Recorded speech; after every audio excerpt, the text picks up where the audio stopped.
the Smugglers Tide, and I'm holding on. This podcast, another Sea of Thieves one. I'm not the kind of guy who gives up just like that. Oh no! Fuck this, Jeff. Welcome to the Kongversation. I'm Hyle Russell. I'm Jeff Onan. That was Blondie, I think. Was it? Yeah, that was the Tide is High by Blondie because, I decided to do a little song parody based on all the titles for the Sea of Thieves seasons this season. And let me tell you, that's a bit that's not going to be coming back in season 14 of the Kongversation. No, we're going to have to come up with all new bits. Yeah. Probably funny outfits. Funny outfits. And that's even better because we don't actually need to buy them because nobody will be able to see us. Yeah, we're going to do it anyway. We're dedicated. This is also your last episode of season 13 of the Kongversation, Jeff. So I'm really looking forward for your swan song as far as a scary talking point or just a jump scare that you sick on me when I'm not expecting it. Yeah, you want me to do that right now, or should we talk about your website and podcast? Well, yeah, all I'm saying is it's at the end of the year, right? I'm trying to tick off my list like Santa Claus. I'm trying to get through all the things that we need to get done. So the atrocious song parody, done. A Jeff Scary thing, still to be checked off, still waiting.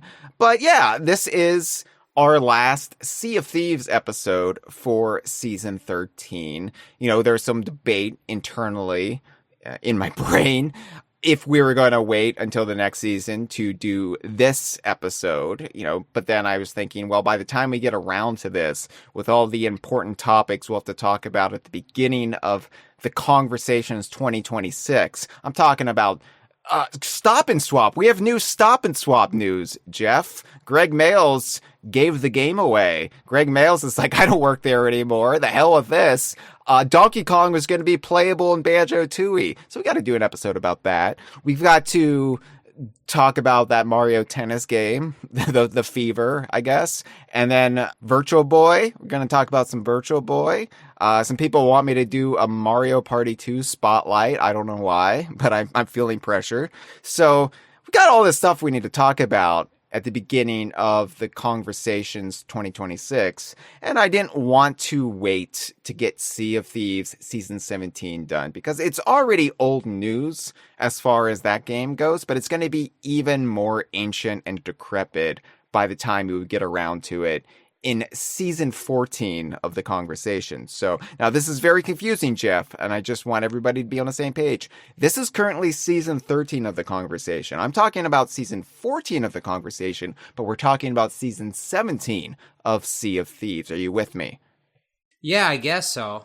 Okay. So, I was like, Jeff, I know it's the holidays. I know we're all tired and cranky and busy and depressed and at the end of our ropes, at wit's end even. But, Jeff, it would do me a solid. It would be the best holiday present you could give me if we could squeeze in this Kongversation recording before the end of the year. I'm already here, man. I've pretty much sold my soul. Let's do it. Yeah. You really should read the fine print, Jeff, before you sign stuff. Yeah. Well, you'll be hearing from my lawyer. But speaking of lawyers, we should do the due diligence. We should get our due diligence out of the way so that we don't get sued. We don't get sued. You run a website. That's what this podcast is part of. Hit me with some of your diligence that you need to plug for the website. I guess I should reveal that due diligence did become my legal representative in the last year. Yeah, from Diligence, and Sons. I was happy for him. He got his law degree, through he's a partner now. Correspondence school, and he worked his way up the firm. Yeah, but youngest partner in the history of the firm. That's right. He's come a long way. That early bit of the Kongversation lore. So anyway, we've got one more episode of the Kongversation coming up. Dustin and I will be doing our live New Year's forecast episode Wednesday, December 31st at 5:30 p.m. Eastern Time, 2:30 p.m. Pacific Time, 10:30 p.m. Greenwich Mean Time at twitch.tv/DKVine. It's going to be roughly 90 minutes. Dustin and I are going to be looking back at the year that was in the Donkey Kong universe. You know, not a lot happened this year as far as Donkey Kong goes, Jeff. It was another, it was another thin year as far as talking points and material goes. I don't know how we're going to, reflect on everything. But we're also going to be looking at the year ahead, 2026. What will that mean for the DKU? And then we count down to the new year in Twycross, the birthplace of the DKU, which is really fortunate for me because they're 5 hours ahead of my time zone. And that means I don't have to actually do a New Year's countdown. I'm not Dick Clark. I'm not who does it these days? Ryan Seacrest. Ryan's Seacrest. Yeah. Which by the way, back in the early days of Sea of Thieves, all their partnerships, like sponsor ads, were like with brand names that had like sea in the name or like pirate ship stuff, like Seagate hard drive. So I'm surprised they didn't get Seacrest in there. He could have been the host of the Sea of Thieves commercial or something. No, they just had to get fucking Matt Berry and Sean Astin. Sean Astin, that's right. He's on it. Yeah. So, anyway. The Goonies is canon. The Goonies is canon. So, I am wrapping up the Kongversation season. We got one more episode after this. We'll take a little bit of time off, but we'll be back in early 2026 with all new episodes on a weekly basis. And in the meantime, I'm going to be doing some other stuff around DK Vine. Going to be working on video production again. Going to be... I've got so many video ideas, and I'm very eager to get back in my editing suite. And it'll be the sweet life, Jeff, when I'm back editing video. But yeah, when Zach and Cody start helping out, that's right, pulling their weight. But Hyle, you didn't do any of the due diligence yet, so that's due diligence. I'm plugging stuff. I'm saying, hey, this is coming up. Plug for the rest. I'm getting bored. Okay.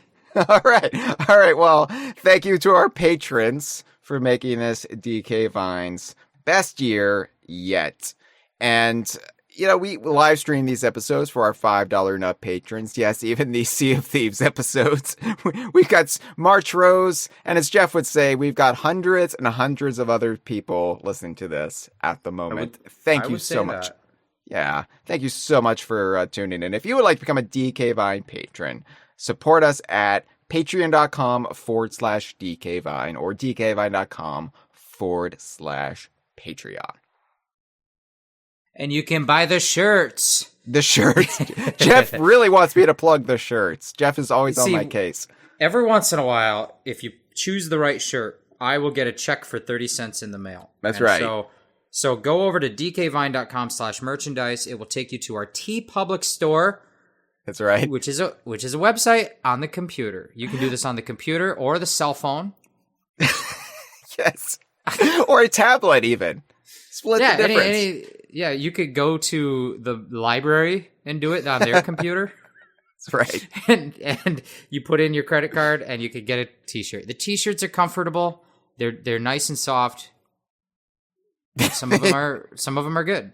Yeah, I actually just got a new one for the holidays. Somebody gave me the Kongversation album artwork for season 13, the gorilla with the fist and the banana.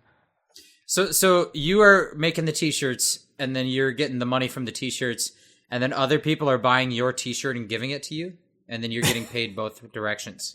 Well, actually, Dustin gets paid for that one. It's Dustin's design. Oh, he gets okay. Well, buy that one if you don't like Hyle. If you like Dustin better.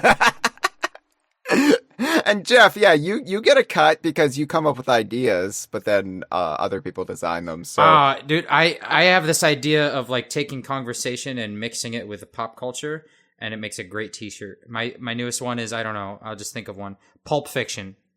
Do Donkey Kong, but it's Pulp Fiction. There you go. Send me a check for 30 cents in the mail. It's the orange from Banjo-Kazooie because of pulp, you see. Oh, okay. Yeah. Anyway, I like a grandma, I give Jeff a check in the mail for 30 cents. it's really helping me keep the lights on. So anyway, check it out, dkvine.com/merchandise. Jeff burns the check to stay warm. I eat it. That's the Pulp Fiction right there. I eat the check. Wood pulp, yeah. Anyway, Jeff, Sea of Thieves. We still have to talk about it. Oh my God. But we're not there yet because there's the very last due diligence we have to get out of the way is my one. I have one. Yeah? Remember? The scary thing? A scary thing. Every episode of season 13, every episode of season 13 of the Kongversation podcast here at dkvine.com. Me, Jeff, that's me. When I'm on an episode, I like to say one scary thing because, Hyle, the number 13 is scary. And so I got to have a scary thing to say. And the thing is, Jeff, we're not going to have a season this scary for a long, long time. We're hoping not. Hopefully next season is scary with 2 R's. You know, like the guy who drew the little animals. The little worm and the apple cart. Oh, I love the worm in the apple cart. He lives inside of the brain of Robert Kennedy. So, hey, a little politics. Just a little taste. Don't worry. We won't go too far. I got to say a scary thing. It's my job. But I want to tell you, Hyle, this is my last chance to be on the podcast this year, I think. Yes, it is, because you're not invited back. Well, it's December 28th, and there's only one more episode, and it's got Dustin. So I think I'm done. I think this is it. And I'll tell you something, Hyle. I think this was a bad year for me to be telling people scary things because the world is already so scary. I don't know if this was well thought out. Did we need this? No, we didn't. So I'm going to tell you one last scary thing this year, but I'm going to hope that in a way it's not really that scary. It's actually a little hopeful. And it's a little bit roundabout. But it basically brings me to my annual Christmas message. See, Hyle, I don't believe in church or any of that. That's just a personal opinion. I'm not judging anyone, but I did study philosophy in school, a pretty tough school. So I had to read all of the Bibles. And that's why if I start trying to teach you Bible, I might be the best person to do Bible study because I don't believe in it. But so this isn't I'm not pushing anyone on anything. I just think that the Bible actually, if you think about it, it's a really good book of stories, one of the best books maybe ever written. That's my opinion. Even if you don't believe in Santa Claus, it's still true. So let me just tell you something real quick, Hyle, because this has been a really tough year for me and for probably much tougher for a lot of other people. And the Bible, the Christmas, it all revolves around this little story with the baby born in the donkey shed. Remember this? Yeah, I've heard of something about this once or twice. I didn't really understand it as a kid. All the Christmas decorations at my house were the fun kind with like the dancing Santa and the Coca-Cola jumpsuit. But I'd go to someone else's house and they would have the world's most boring action figures with like a bunch of people in the donkey shed. And I'd be like, what is this? This sucks. And it wasn't until I went to study and read Bibles that I figured out what it all was about. I think that they didn't teach me a good job of it as a kid, but now I figured it out. So Mary and Joseph, this is the Kongversation podcast. Hello. Mary and Joseph, they had to travel to Bethlehem and they ended up giving birth to the Jesus, right?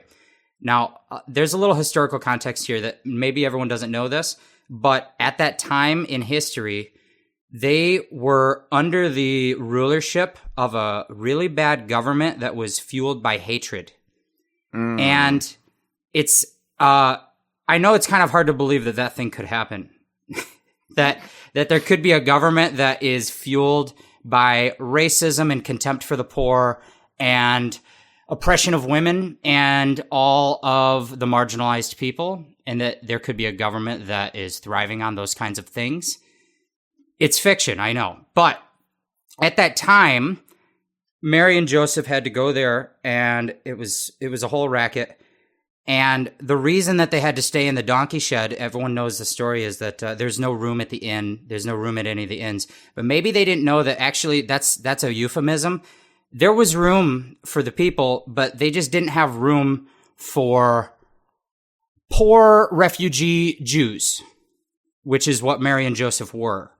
And that's why they had to sleep in the donkey shed, because there was no room for them in the world. There was no room for them in a society that was fueled by bad vibes and hate.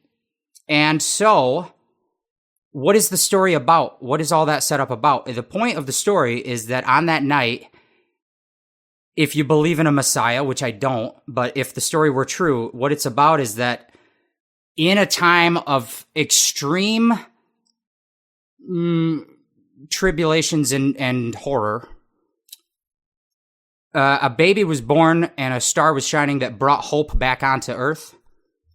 And my scary thing for this episode is right now we don't have the birth of a magic baby to return hope.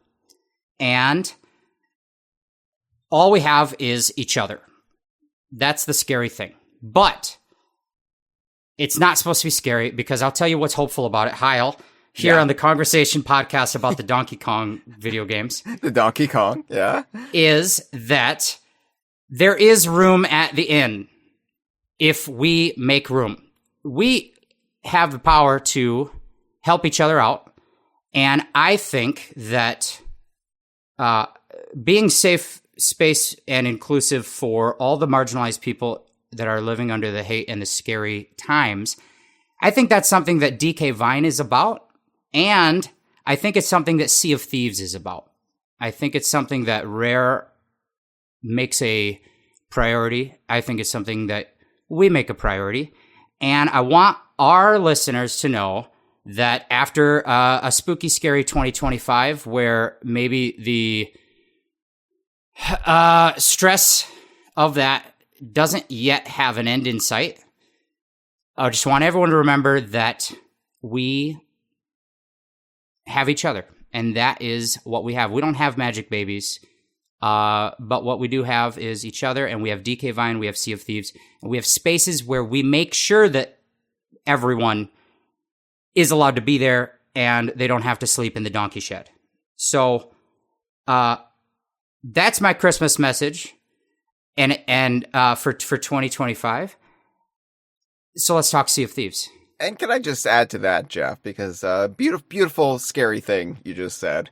But if there was ever to be a donkey shed for 2025 and beyond, these trying times we all find ourselves in, I like to think that DK Vine could be thought of as a metaphorical donkey shed. It's in the name. Because Donkey Kong is named that, right? Yeah. Cool. That's right. We get a little serious once in a minute, but I was torn between that being my spooky thing, or I had written down my other idea was I wrote down it was spider, but even worse. It's like a new creature I came up with. Everything you think that is good about spiders, this one does not have those. That's right. Like how a spider eats the bad kind of bugs, but this one doesn't. It only spits out more bugs. And so I decided I'll save that one maybe for next season. Oh, no. But Hyle, season 17 of Sea of Thieves. Yeah. It came out. It happened on that nice, wonderful, inclusive MMO world of Sea of Thieves that it is. And we got to play it, you and I, on our, computer? Xbox? I mean, yeah, you can play it on a couple different things these days. Everything's an Xbox. So, everything's an Xbox, and nothing is an Xbox. It sucks. That's my scary thing. So, season 17 launched on August of this year. It's been a minute. That's 4 months ago. But it kind of coincided with the Rare's 40th anniversary stuff, which I think we pretty much talked through on a previous episode. It's been covered, the Rare's 40th anniversary. It has, although I will say that we had, as part of the Plunder Pass, the paid extra tier to the seasonal progression that you can opt in on and get, even better unlockable rewards, and they had the rare regalia stuff unlocked in the seasonal tract for season 17. And it was so nice to be excited about stuff I was unlocking. Because I have to be truthful, Jeff, I just haven't cared about much of this stuff for a good long while now. It's like, what if it's like ninja themed? What if it's a different kind of ninja themed?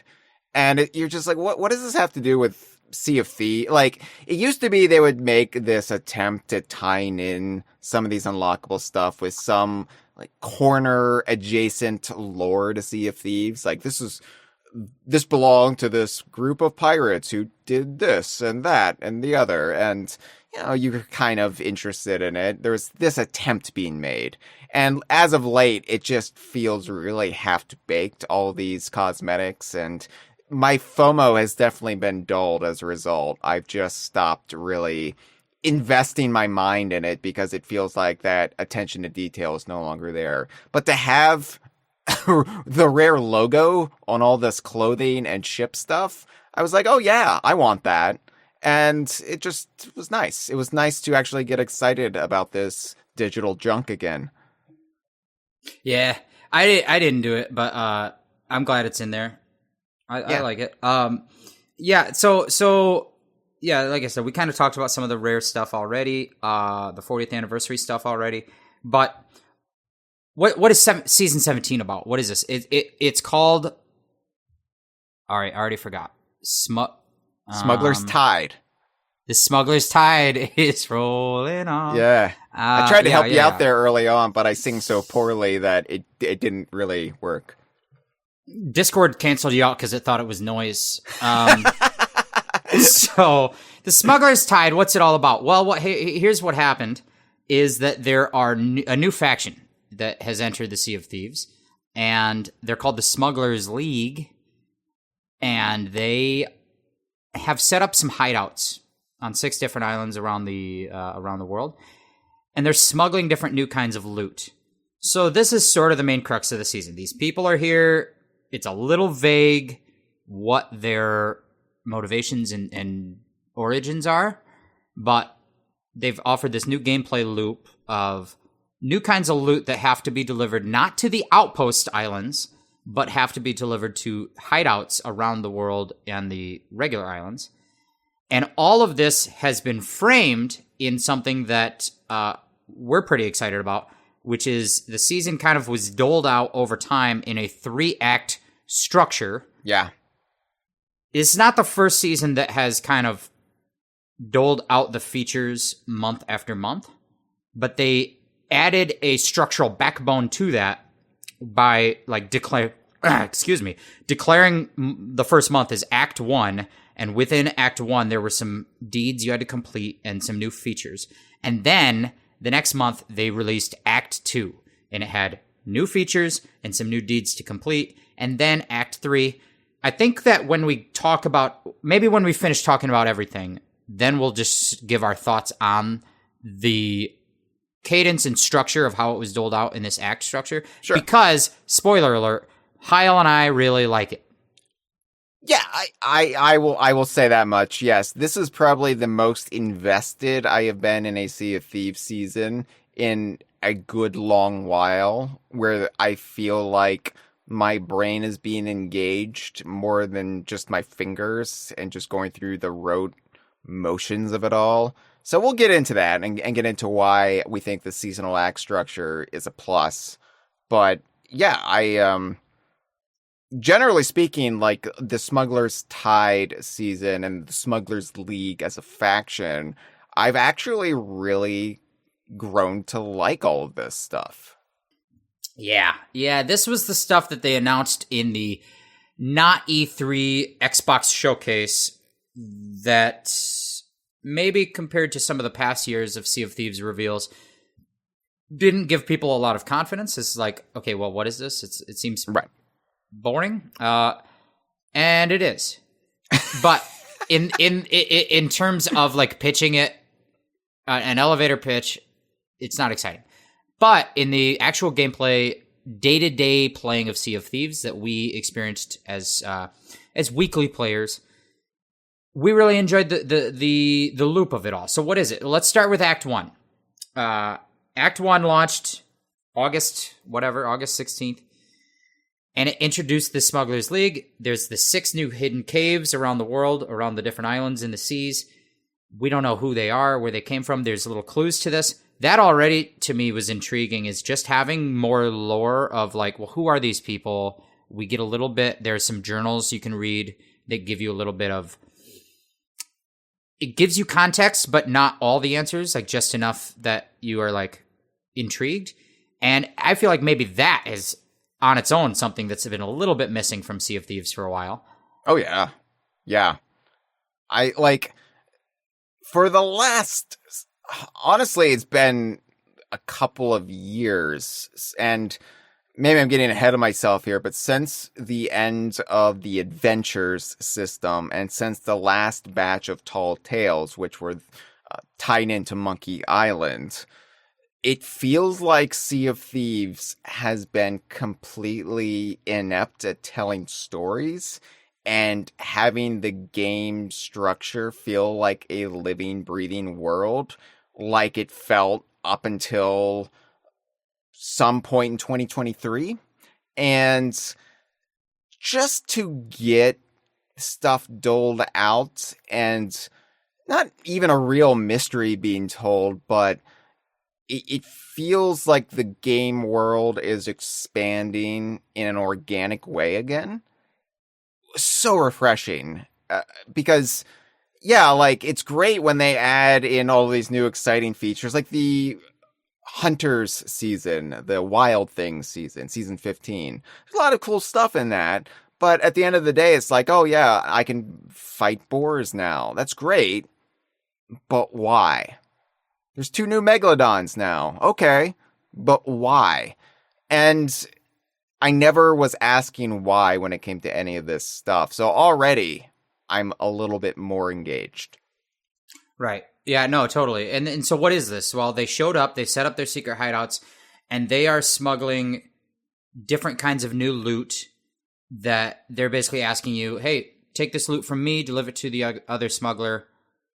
This sort of contraband, black market stuff. I think it all is a little bit nebulous because everyone in Sea of Thieves is already pirates. So I'm like, right. Well, why do you have to hide that you're smuggling these things when everyone is already stealing and pirating? Yeah. Whatever, it's fine. But the way that it will work out is you have what are called route run voyages, smugglers routes.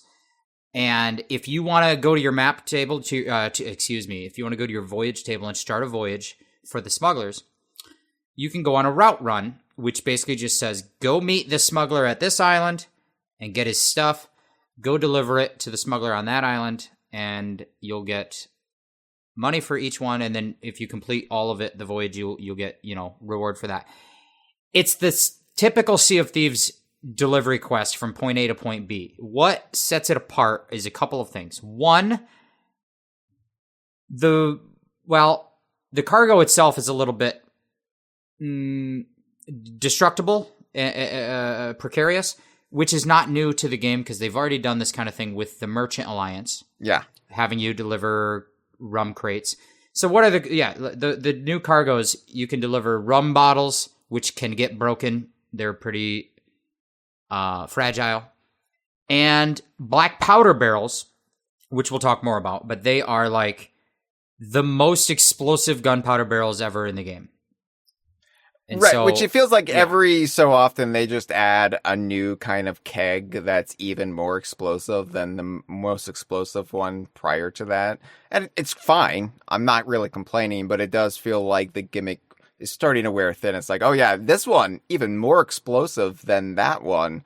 And at some point, they can only take it so far, but these are actually kind of fun, especially because you have this new context for them, where as opposed to like delivering them to an outpost or the Reaper's hideout, you actually have to trek across an island that's full of skeletons or phantoms or ocean crawlers. And it's a little bit more dangerous of a journey getting them sold than it would be if you're just taking them to the merchants on the dock of an outpost or Yeah. the sovereigns. Right. My only problem with you talk about them just coming out with another barrel that's more explosive. My only problem with it is that, like, okay, so these ones are out and they're the most explosive ever, but they're really common and you find them all the time. And then, like, the previous one, it was like, okay, there was the original gunpowder barrel. Then there was the Stronghold gunpowder barrel, which most people refer to as just a mega keg. And then they added the Athena, like, legendary Stronghold barrel. That one I think is slightly bigger, but it's incredibly rare. You never run into one unless you're on the specific voyage that Right. encounter it. And now it's like, well, this one's even bigger, but it's super common and it's everywhere. And then it just makes it retroactively. I'm like, well, what if I had an Athena gunpowder barrel? That one just feels lame now because it's super rare, but not even as explosive as this common one. I don't know. But another thing that makes them very different is these ones, although they're very explosive in the radius of their boom booms, they are not very fragile. You really have to whack at them a bunch to make them explode. Like, whereas most of the kegs, if I'm carrying a keg and somebody swipes me with a sword, we blow up. That's it. If I'm carrying these black powder barrels, they have a pretty high resilience. They take like 5 or 10, not 10, but 5 or 6 hits. There's also a longer fuse on them as well. Yes, right. So there's a different feel to it. I'm not sure I like the name scheme of them. You have gunpowder barrels, and then you have black powder barrels. But the name scheme of everything in Sea of Thieves has been fucked for years, and there's no unfucking it at this point. No, it's not ideal. But it's like, okay, regular gunpowder barrel, here it is. It's a gunpowder barrel. And then you're like, well, this one's different. It's called a black powder barrel. But aren't they all black powder? Right. We just need to get the TNT barrel vernacular back in from Donkey Kong. Oh, yeah. They probably should have called it, like, smuggled gunpowder barrel. And smuggled ones are just more explosive because that's why they're banned. That's why they are contraband. Yeah. Because they're so powerful that you're not supposed to have them. So that's why it's called smuggled. Smuggled would have been a good adjective on these, but instead, no. It's fine. The point being, what makes this A to B delivery route different than normal? One, you're not going to the outpost, you're going to the island. And that, as you pointed out, adds new dangers because it's not so straightforward to just go to the dock, hand it to the sovereigns or the merchant. You have to go across the island to deliver these things. Two, the things you're delivering have vulnerability, like the rum bottles and the black powder. If they get destroyed, they get destroyed. That's your fault. And three, the hideouts themselves have traps. So you have the little, like, added diligence of, like, I have to tiptoe around the traps because if I step on the thing, the spikes will come up and kill me, or the thing will swing, or the thing will whatever. Traps, as we've seen them many times before in Sea of Thieves, they are there. Yeah. So you've got all that, and it essentially just boils down to, like, this is like a slightly improved, higher risk version of like a merchant voyage. But if you go on that route run, you're going to go on something called the Golden Route, which means every season the specific Golden Route will change. But what that boils down to is you have to sail from a specific island to another specific island every time, all season long, and it's marked on everyone's map. Mm-hmm. And so you have the added risk of, if you're going on route run voyages this month or this season, everyone knows where you're sailing from and where you're sailing to. We see it on the map, and that will increase traffic to that area. If two crews want to go on a route run, they're both going to be going to the same islands. If other crews know that you're doing route runs, they're going to know which islands you're heading to. And along the Golden Route, there's a higher risk, a higher frequency of being attacked by aggressive skeleton ships. Yes. And as you said, you're hauling either fragile contraband in the case of the rum, or highly, highly explosive contraband in the case of the black powder barrels. The only thing that's impervious to damage, and I'm a little questioning of why it was designed this way, are the paintings. There are Ooh. paintings you can also smuggle, and they are indestructible. They're basically no harm can be done to them. And I'm like, well, what if they get wet? Well, nothing happens. And I was like, well, Yeah, I never thought of that, but they should have the same water damage vulnerability that the deliverable cloth baskets have. yes. I was wondering that as well, because you mentioned the merchants and how similar this feels to the Merchant Alliance and all the voyages you'd go on for them. And this just feels like a better version of all the merchant stuff. Not all the merchant stuff, obviously, but it does feel like it's a sexier version of some of those voyages with a little bit more kinetic thrills and danger, and it's not just being a UPS driver. Yeah, I agree. So in a way, it's not exciting that this feels so similar to a merchant voyage run. On the other hand, I enjoyed doing it because it does feel like a better version of a merchant voyage run. Now, what is that? Where does that leave the merchant voyage? This is kind of one of the problems in Sea of Thieves is when they'll add these new things. As I just complained, they add these new barrels that explode bigger, but it kind of retroactively makes the Athena barrels like feel dumb. Like that's super rare, but not as good as this common one. What's the point of that? They do this a lot. They're like, let's come up with the new thing, and it's damned. Let's be damned what that past thing is now made obsolete. Whatever, it's fine. But as we went through these runs, I think we had a good time with them for most of the season. In addition to the run that you can put down on your voyage table and just go on, which is always on the golden route, you can find messages in a bottle washed up on shore, which will take you on other routes. And the other routes, they'll just tell you, like, go from this smuggler to that smuggler, pick up the cargo, deliver the cargo. Those ones will have a different variety of loot in terms of the rarity and quality of the loot, whereas the standard golden run will always have some standard loot. But yeah, finding a message in a bottle will give you a different run with maybe better loot. You can also find in little caches of smuggler loot washed up on beaches. You can fight the roaming skeleton ships, and sometimes they will have smugglers loot, including those big gunpowder barrels. So while you're fighting a skeleton ship, sometimes they just explode real bad. Oh yeah, yeah. That's And fun. with the emergent skeletons on the beach or the islands, sometimes they'll just pop up and be holding a black powder barrel. And because of that, it only took us a week or two to actually clear the commendations for the black powder barrels because they were just so abundant.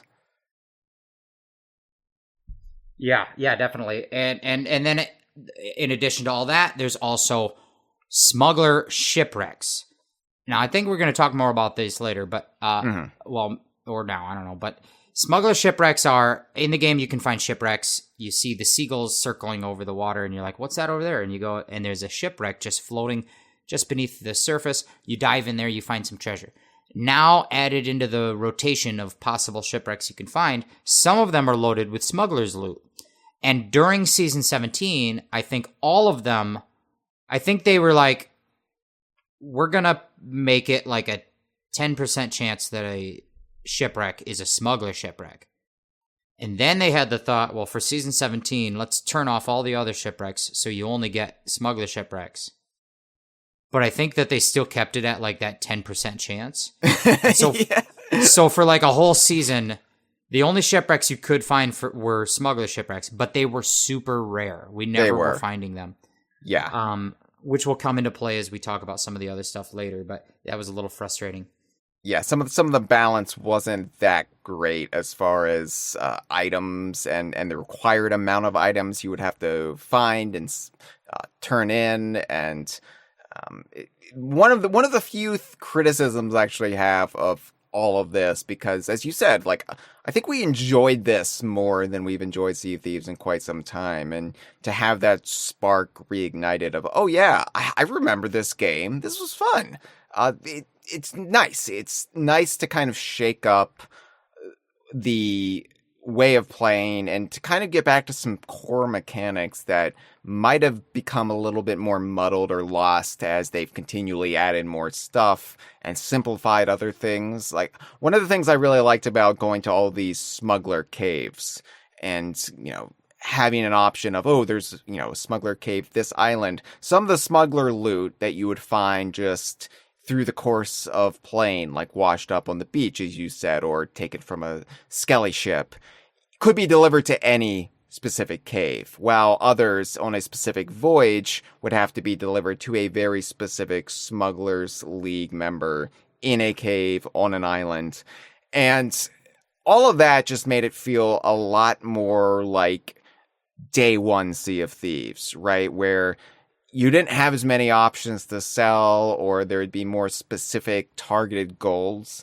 And so, sometimes I feel like Sea of Thieves has gotten so big and so robust, and it's given you so much in the way of options that you can jump in without a particular goal in mind, but that's somehow less fun. You have more freedom, and that somehow dulls it a little bit. Whereas if you have a specific task, if you have a specific objective, or a specific destination, that makes it a little bit livelier. Yeah, I can agree with that. I think that in a lot of ways, also as they've tried to improve the quality of life, just making things easier on the player, it has in some ways reduced the interest of the task you're doing, because they're like, oh, well, you can take all your loot to the sovereigns instead of running it to each of the different huts. And like, okay, well, that's super convenient. I like that. But it means I have less of those moments of like frantically trying to get the loot over to where it needs to go while someone might be trying to chase me or whatever. And little things like that, where they've been like, let's make this as fast and seamless as possible so that all of the potentially boring parts of the game are reduced in time. Like sailing to your voyage, now you can dive to it. Jeff, yeah, Hyle? I miss the piles. Do you remember when we would pile up the treasure based on where we would sell it, what trading company we would sell it? So underneath the stairs on the galleon, which we call the roach spot. Yeah, the roach spot. That's a reference to the movie People Under the Stairs, of course. And we would like have a little pile for the Order of Souls or the Merchant Alliance or the Gold Hoarders or Athena, right? And I like those piles. There is something very satisfying about the individual little piles. It's like Christmas morning. It's like, ooh, this pile of presents is for this family member. This pile of presents is for them. Look at my pile of presents over here. And then they introduce the sovereigns, and that's way more convenient, but you just sell everything to the sovereigns. So this brought back piles a little bit, because it's like, oh, this one goes to this smuggler in this cave. Let's make a little pile here. Right. Or like there are other loot items like ashen wind skulls or something that could go to any smuggler. Yeah. And so you're kind of like, all right, do we hoard that until we get back to the outpost, or should we deliver it to this smuggler while we're here? The smuggler's not asking for it, but they will take it. So let's put that in its own pile. That's nice. I agree. Also, having to organize the piles. I know that this is stupid. What I'm about to say is stupid. But it gave you one additional little task you could be working on while sailing around to get from point A to point B. Yeah. There are times in Sea of Thieves that I love that I call downtime. And it's good that it's there. But on the surface, like if in the elevator pitch of it, if I'm just going to tell you what I'm doing out loud and narrate it, it's going to sound like I'm spending a lot of my time not doing anything. And that maybe is bad for video games. But I think it works in this video game. And I like that when we have downtime, sometimes I am sneaking around, laying a little trap to just try and trick Hyle into breaking his legs. But I also like that sometimes I'm organizing my piles. And I think also about the piles. I didn't expect to be talking about piles so much on this episode. Let me write this down in the notes. I'm writing piles, all capital piles. One thing I did not expect about missing piles in this game is a lot of the time, I don't even know what treasure we're selling anymore. If we're selling to the sovereigns, right? We just have this glut of stuff and it's like, whatever, turn it in. I'm not looking at it. I'm not admiring it because it doesn't matter at this point. It's all going to the same person. Whereas before, we would have to organize it. We have to prioritize it. Oh, is there another ship that's been chasing us? Is there another crew nearby? Let's prioritize this pile, this treasure in this order. And it would just make everything feel a little bit more weighted, a little bit more meaningful. And, you get captaincy, you can sell to the sovereigns, and all of a sudden it's easier and it's a perk, but it makes the rigors of the day-to-day, it makes the process of it all feel a little bit more meaningless and a little bit more weightless. And I think the Sovereigns has been not the Sovereigns, excuse me, the Smugglers, it's introduced a nice rebalance of that where you do have to kind of prioritize stuff, be it for accommodations or just because, hey, this is what we want to sell and there's another crew nearby or we don't want these rum bottles to break. So one person carry the rum bottles and the other pirates guard them from skeletons or phantoms or what have you. And it's a little thing. It's a little quibble, but it's been really nice. Do we sound old? Yeah. Does this rant make us sound like, yeah, and we used to have to memorize phone numbers? Yeah. I don't know. Maybe it does, because I liked when you rented the movies and you had to walk around and look at the shelves. I remember that as I like movies. The smell of Blockbuster Video. The smell of the movies is almost as important as the movie itself. You're losing all of these sensations that we associate with task. And yeah, it's downtime. It's downtime. It's good. You're right. Day one Sea of Thieves, you had to walk through these old saloon double doors to look at the Girls Gone Wild videos. It was correct. And there was like a teenager that would put up a curation of what was his favorite porn that week. You know what I mean? Like there was a little touch to it. I'm enjoying this. In addition to all that, going to the shipwrecks and fighting the roaming skeleton ships, there also was this big increase, in my opinion, or my feeling of like a lot more frequent appearance of the Skull of Siren song. Yeah. Which is like the what do you call it? It's like sort of like it spits out echoey sound waves to attack. It's a screaming skull. It's a screaming skull for spitting echoing sound waves. Yeah, shrieks sound waves at things and can break things. Yeah, and then the Ashen Wind Skull, which is a flamethrower, spits out flames. The Horn of Fair Winds, which spits out wind, which you can use to to push your sails into better wind or to blow people around. And having those around more, I feel like those are cool tools that were introduced in the game, but because they were so rare to encounter, you often were dissuaded from using them. Sort of I call it the Master Ball syndrome. There was this Pokemon game that if some people made it beyond Pallet Town. And in Pokemon, you could encounter the Master Ball, which was a Pokeball that would instantly catch any Pokemon. But it's so rare and so so useful that you're just afraid to ever use it. You're like, I'm just going to hold on to that until the perfect time comes. And it never does because it's too valuable to ever use. And I feel like we maybe treat some of our items like that in Sea of Thieves. Like, we don't use the Horn of Fair Winds because we just got to sell it real quick. We never get these very often. Or the Ashen Wind Skull. And I think that making them more common has been fun. Encouraging us to play with our toys. Yeah, I mean, it's honestly really enjoyable. Just the Horn of Fair Winds, which I don't think we used as much as we've used it in Season 17 and into Season 18 now, where you just blow on the sails, you get that little extra boost, which can be really advantageous if your sails are against the wind and you're trying to get away from a pursuing ship, a crew that just won't take no for an answer and just wants to attack you. It's really helpful, but it's also fun if you're angling it just slightly incorrectly and you blow your crew member off the ship. It's fun. I like to do that, yeah.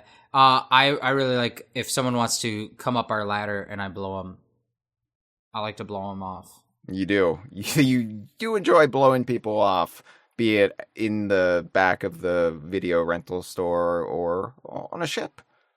Yeah. So having those around has been cool. I mentioned the journals you could discover. You could find randomly spawning journals that you could pick up and deliver and sell to the smugglers. But those also had lore you could read in them. So all of this new loop of just going on the runs or finding emergent runs or finding loot on the beaches or finding a shipwreck or battling the skeleton ships and then getting this cool loot and then being like, oh, this different loot, which is fragile and I have to take care of it, but it has to go to a smuggler. So I have to plan my route differently because everything in the game up to now has been telling me all the time, just go back to an outpost, sell everything off, and it's all so easy and fine, and you don't have to memorize phone numbers anymore. And this is like, no, you got to go out of your way on this one. You got to make a little special effort, which increases risk, increases the intrigue and speciality of it all. It's been fun. Yeah. And also, I like the smugglers as characters. They all seem to have unique personalities, which is really hard when you're, 7-8 years into a video game and all of your characters are pirates anyway. So how do you make these characters unique and stand out? I think they're all pretty fun as far as just NPCs that you constantly encounter and you just press the button to sell them paintings or rum bottles. Yeah, it's been a nice repurposing of these little cave spaces on the islands that maybe we've known are there, and they maybe come up once in a while if you're doing a riddle, but otherwise you never go in the cave. It's been a nice repurposing of those spaces and being like, okay, well, somebody moved in here and they hung up a portrait of a pig. Yes, just like Kongversation listener Traveler of the Stars would if they moved into a cave. Yeah. By the way, slacking. That guy did not make any phone call to the hotline this week. For shame. So I think they're scared of you, Jeff. I think you intimidate. No, I love the calls. I love the listeners. I love the fans. I love the comments. I love the people who are on the Patreon, the people who are on the T-shirts, the people who are on the forum, the people who are in the Discord. I love them. They're all part of the group. They're all part of the family. And I think that the calls are too long and people need to practice before they call in. So that puts a lot of pressure on people, though. Okay, it's fine. Yeah. I mean, just do it in one go. You got 3 minutes. Make it quick. The last thing I think we have to say about Act 1 is, as a package, as an act of the season, there was a new thing, which was they added the new season overview menu. Like, you on the menu in the game, you go to menu, and there's a whole tab for season, and that's been a whole changed up new thing. And they got rid of the daily, weekly, monthly deeds that you could do in the past seasons, and they've replaced it all with like a great splash page that is just like, here's what season 17 is about. You're currently in Act 1, and in Act 1, here are some deeds you need to complete to get a time-limited, just a little time-limited reward that says you were here during Act 1 of the season. I think you probably had all season to get all the deeds done.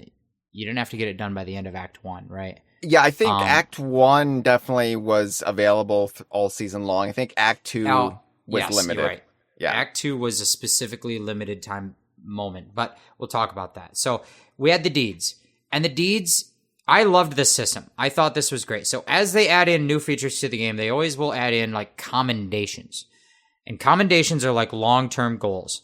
If the feature that they're adding is part of a specific trading company, like they've added a new gold hoarder voyage or whatever, you're going to find commendations under the gold hoarder menu. So you go to your gold hoarder menu and there's new commendations, and these are long-term goals. They're like, hey, we added a new loot item. How about you sell that thing 10,000 times? And I'm like, okay, I guess I'll get that done over the course of the next 10 years, 5. We'll see. We'll see how it goes, but I'll work on that. Or maybe they have a new feature that is not related to any specific company, then they'll usually make a tab under what used to be called the Bilge Rats. The Bilge Rats went back all the way back to like the first monthly events they started adding in the game.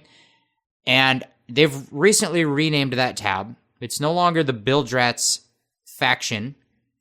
It's now called Adventures at Sea, which is just a generic catch-all for anything going on in the game. Yeah, I think partially because the Bilge Rats don't really instigate anything anymore. So it's not really them setting you out to look, hey, there's some chairs you should sit in. How about that? That used to be all started by the Bilge Rats. Like, hey, I hear whispers of, I don't know, something you can rub your butt on, do it 100 times. And that was fine. But yeah, since they really stopped updating Lorena for half a year, the character you meet outside of the tavern who tells you what's up currently in the game, all this stuff has really come about through other means. So I don't really mind rebranding it at this point because it didn't make any sense to call it Bilge Rat, but we don't like change. Change scares us. I thought I liked the idea the Bilge Rats just very generally stood for going on adventures and experiencing the wealth of variety in the Sea of Thieves. That's what the Bilge Rats were all about. They're like, I'm not a stuffy gold hoarder that just wants gold. I want to experience all these different things, like, for example, sitting on a chair. Yeah. And they were fine. But they've changed it. It's just called Adventures at Sea. But if there's a new feature, if it's let's say it's a gold hoarder voyage, they put it under the gold hoarder tab. If it's something that's agnostic to any company, they put it under the Adventures at Sea tab. They add these commendations that are like, okay, we've added smuggler runs, do 100 of those maybe someday. And you're like, okay, I'll get around to it. And it's all in there. But under the seasonal tab, they've added deeds, and deeds are not these long-term, monotonous, like, okay, over the next 5 years, you're going to have to do that thing 500 times. The deeds are like, here's a time-limited task, get it done by the end of the season. And I felt the balance on these was great. We pretty much were very easily able to get all the deeds done if you were making it a focus. If you were trying to look at what they were and go out and do them, it only took you a couple sessions per act to get all the deeds done. And I liked them. Yeah. I mean, I think one of our big complaints about the game as well over the last several seasons has been they'll introduce new features and then they'll instantly have something in the game that takes you away from those features, like something that's time limited or some sort of, I don't know, bullshit event that has some sort of cosmetic that you're chasing, FOMO, but then you don't actually get to engage with the new stuff when it's new. And this kind of realigns that and says, hey, here's all of these deeds to do in relation to, in this case, the Smugglers League. And there's not much in the way of distractions there. You're just doing it. It's all easily digestible, that you don't have some absurd number of stuff you have to get or do or achieve. And you feel like you're having fun. You don't feel like it's a mindless grind, which a lot of stuff in Sea of Thieves often feels like. And yeah, it's just kind of digestible. That was the word I used. It's very digestible. Yeah, I liked it quite a bit. So with Act 1, the deeds, I'm not going to list off all of them, but they basically boil down to, we've added these new smuggler runs. Go and talk to each of the new smugglers. Read their journal or whatever. Talk to all 6 smugglers, which would also require you to find their hideouts, but it's not hard to do that. So talk to every smuggler. They added Reaper rowboats back into the game. Now, Reaper rowboats have not been seen in the game since the Lost Sands adventure way back in. We'll guess that was season 7 or 8. But that was the adventure. I don't know. It doesn't matter. But Reaper rowboats are rowboats that have explosive barrels built into them. Yeah. And they added them back into the seas this season. I don't know why they did that now instead of season 16, which was themed around Reapers. I don't know. They probably wanted to, and there's probably some game breaking bug, as is often the case, and they just said, "Oh, let's hold off on that." Yeah, so talk to all the smugglers, interact with these Reapers robots, blow one up, attach one to your ship, whatever. Complete these new smuggler runs, and deliver one of each kinds of the new loot to the smugglers. All of that, very doable. I think it was maybe like 19 total things to do, but you had all season to do it. And all of them were not like do something 20 times. All of them were do this thing one time. And I love this as a structural task list for Sea of Thieves to be like, we've added the new features, interact with every new feature once. And if you do that throughout the season, you're going to get enough seasonal rep that you almost have reached level 100 by just doing all that. And that's the thing, because they have rebalanced the seasonal progression as well with all of this. So it's in the past, it used to be this, again, mindless repetition of, ooh, I need to cook 5 pieces of food. Ooh, I need to, do all these daily deeds or weekly deeds or whatever. And you're just basically dancing like a monkey for rare. To get through the seasonal progression, but you're not really engaging in an organic way because you're going down this checklist like I was going down when I was doing due diligence. And here it's engage with the new stuff once. Yes, there's higher end commendations for the long game, but don't worry about those. This is just for what's new. And if you complete everything in this act, you're going to get this huge boost in your seasonal progression. And in fact, if you do all 3 acts, you're basically guaranteed to get to level 100. Yeah, you get pretty close. And I like this. I think that it's just the right balance of being like, we want to add just a little touch of FOMO that says you should interact with the new features. But the balance of it is perfect, of basically saying like, do everything once and you're golden. Whereas I don't like when a season it feels like you have to, and we'll talk about this later. But when it feels like you have to keep doing it over and over and over to get to the end of the checklist because of some FOMO reason, and you cannot play the game how you might want to. You don't feel like you have freedom. I think a lot of players in the game don't have this problem because they might just ignore what's new or just like do whatever they want and not feel obligated. But we, whether it's because of the way we like to play games or whether it's because we're also journalists that are making a podcast about it, we feel an obligation to complete the checklists and experience the new features. And I think the balance here is really good. It's like, here's a set of new features. Here's a list of the things you can interact with. You should do all of them once. And if you do, we'll give you a trinket. Yeah, I feel like we are stuck in the middle, like Steelers wheels, where it's my favorite Jerry Rafferty joint.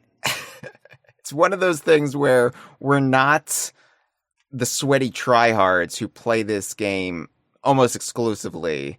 We're playing several hours every day, getting through everything in a season that's available, day one. But we're also not the casuals who jump in and just ignore everything that's happening and sail around and do whatever we please. And we don't care about all the time limited stuff. We are somewhere in the middle, which is probably the worst place to be as far as I care. But I'm also not going to play this at the expense of everything else in my life. So yeah, this kind of strikes that right balance for us. And I would say, and I'm not biased, but I would say that the way we play it is the way the game should. It's how they should cater it. They should cater it to exactly the way that I do it, and it's because I think that that's the right. I think that if you play the game, Hyle Russell, play this game once a week. Yeah, I in this season and more recently have struggled internally with my desire to play the game, my desire to hang out with my friends, but also my not wanting to play this game every week on my Sunday mornings when you play it. And we've talked a little bit on this podcast about how you and I don't really feel like we're gamers. No. And I like this game, but if you ask me, do you want to spend 4 hours out of your Sunday doing this? I'm going to say no, like most of the time. And the only thing that makes me eventually say yes is that I want to play Sea of Thieves sometimes, and it's making me go crazy that I am like, oh, I'm going to be on a podcast about this game, but I never make time to play it. But my reality is that's not how I play games. I will carve out like an hour on a Tuesday to play a game, but Sundays are sacred. It's when I have like so few days of the week where I'm not working. And so there's a lot of stuff I want to get done on those Sundays. Anyway, I don't know where I'm going with all this. I think the point is that if you play this game a few times a month, yeah, you will be able to complete all the deeds and experience all the new content and then have time left over. And I think that's the perfect balance. You shouldn't be asking more from your players than that. I think that, yeah, that's right. Like, I know, like, there's probably people at Rare or above the hierarchy, Xbox Studios, who probably want gamers to obsess over Sea of Thieves at the expense of having a life. And I'm sure they want this to be everybody's, video game sun that everything else in their playing habits revolve around. But it's been hard for me this year because we've had the big new sexy Donkey Kong game that's critically acclaimed and finally scratches all of these itches we've had for years and years and years. And Sea of Thieves was kind of the center of all my focus upon launch in March 2018.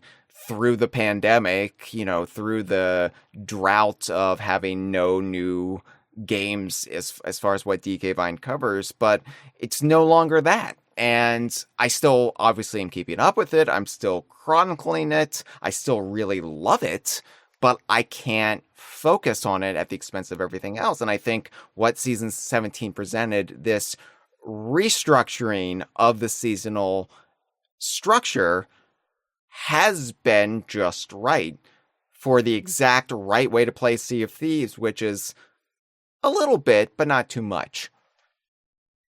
Yeah, the way we play it. It's the right way. The way we play it, yes. So I think we got to move along. We got to talk about the other acts. There's a lot of little details that happen throughout the season that we don't always have to touch on everything. There's other little tweaks that they've added and improvements, fixed bugs, and month to month things go up and things go down. They added the pirate profiles where you can pay a monthly fee to have like a second profile in the game, which is cool. They still need to add they still need to add it so that I can have preset outfits. Yeah. They haven't done that yet. They haven't done that yet. Like, I'm never gonna like. I like the idea of having a burner account in Sea of Thieves, basically, where I can faff about and it doesn't really matter because this isn't my pirate. That's fine and that's good. But yeah, I really want to have like clothing where, a set wardrobe that I can just instantly revert back to. Yeah. I'd like to have like 5, maybe 10, where I can save my outfits and be like, today I'm feeling like this. Like a lot of times in the past, I'd go through like whole seasons or periods of time in the game where my pirate's outfit would maybe evolve with the attitude I was feeling or the personality I was feeling. Yeah. And lately I feel like I haven't done that just because it's a pain to find your way back to what you feel is your standard look. But if we had the ability to save them, that'd be nice. You got to work on that. I agree. They did other stuff this season. They had the community weekend. They had the Talk Like a Pirate Day, discount sales, all this stuff. And then in September 18th, they did eventually launch Act 2 of the season.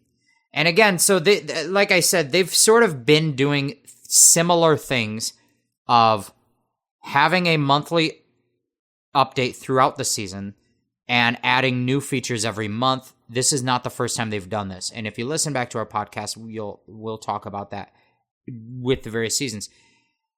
It's a good way for them as they're working on these features, to have flexibility to be like, okay, we have this big new feature, but it might not be able to launch it in the first month of the season, so we'll push it off to the second month. That's cool, but this is the first month to really structure it with this spine, with this window dressing of the Act 1, Act 2, Act 3. Here are the deeds, and it feels like the season actually has an orchestrated or authored arc to it now. Yeah. Rather than just stuff happening. And that's been my biggest struggle with Sea of Thieves, is stuff has just been happening, which is so antithetical to the way I approach video games, what I like about video games, what made me a fan of Rare's video games. And yeah, granted, Sea of Thieves is a living game. It's, constantly being updated. It's not a static product, but in the early days, everything was so well considered, and they would add new features, and it would be a big event, and it would be a big story, weaving in and out of all of these disparate threads of all of the different stories and alliances and rivalries that were being formed amongst the NPCs and the factions. And then stuff just happened. We have this idea for this new mechanic. We're going to add it. No reason. It's here. And the act structure feels like a nice middle ground between having all of these very bespoke, time-limited adventures that really were the backbone of the game's narrative, and something that's a little bit more lower budget, a little bit less hassle, but it still gives you that sense of, oh yeah, this game is alive. Yeah. Yeah, I think I likened it to, it's like every season they have to build a new room on the house. And for the past few seasons, they've been like presenting us with this big room and are like, look, we made a room and all the electricity mostly works. And I'm like, cool, we have a new room now. But it just feels a little empty. It feels a little hollow because they're not going around. I've said this and you kind of made fun of me, but I'm going to say it again anyway.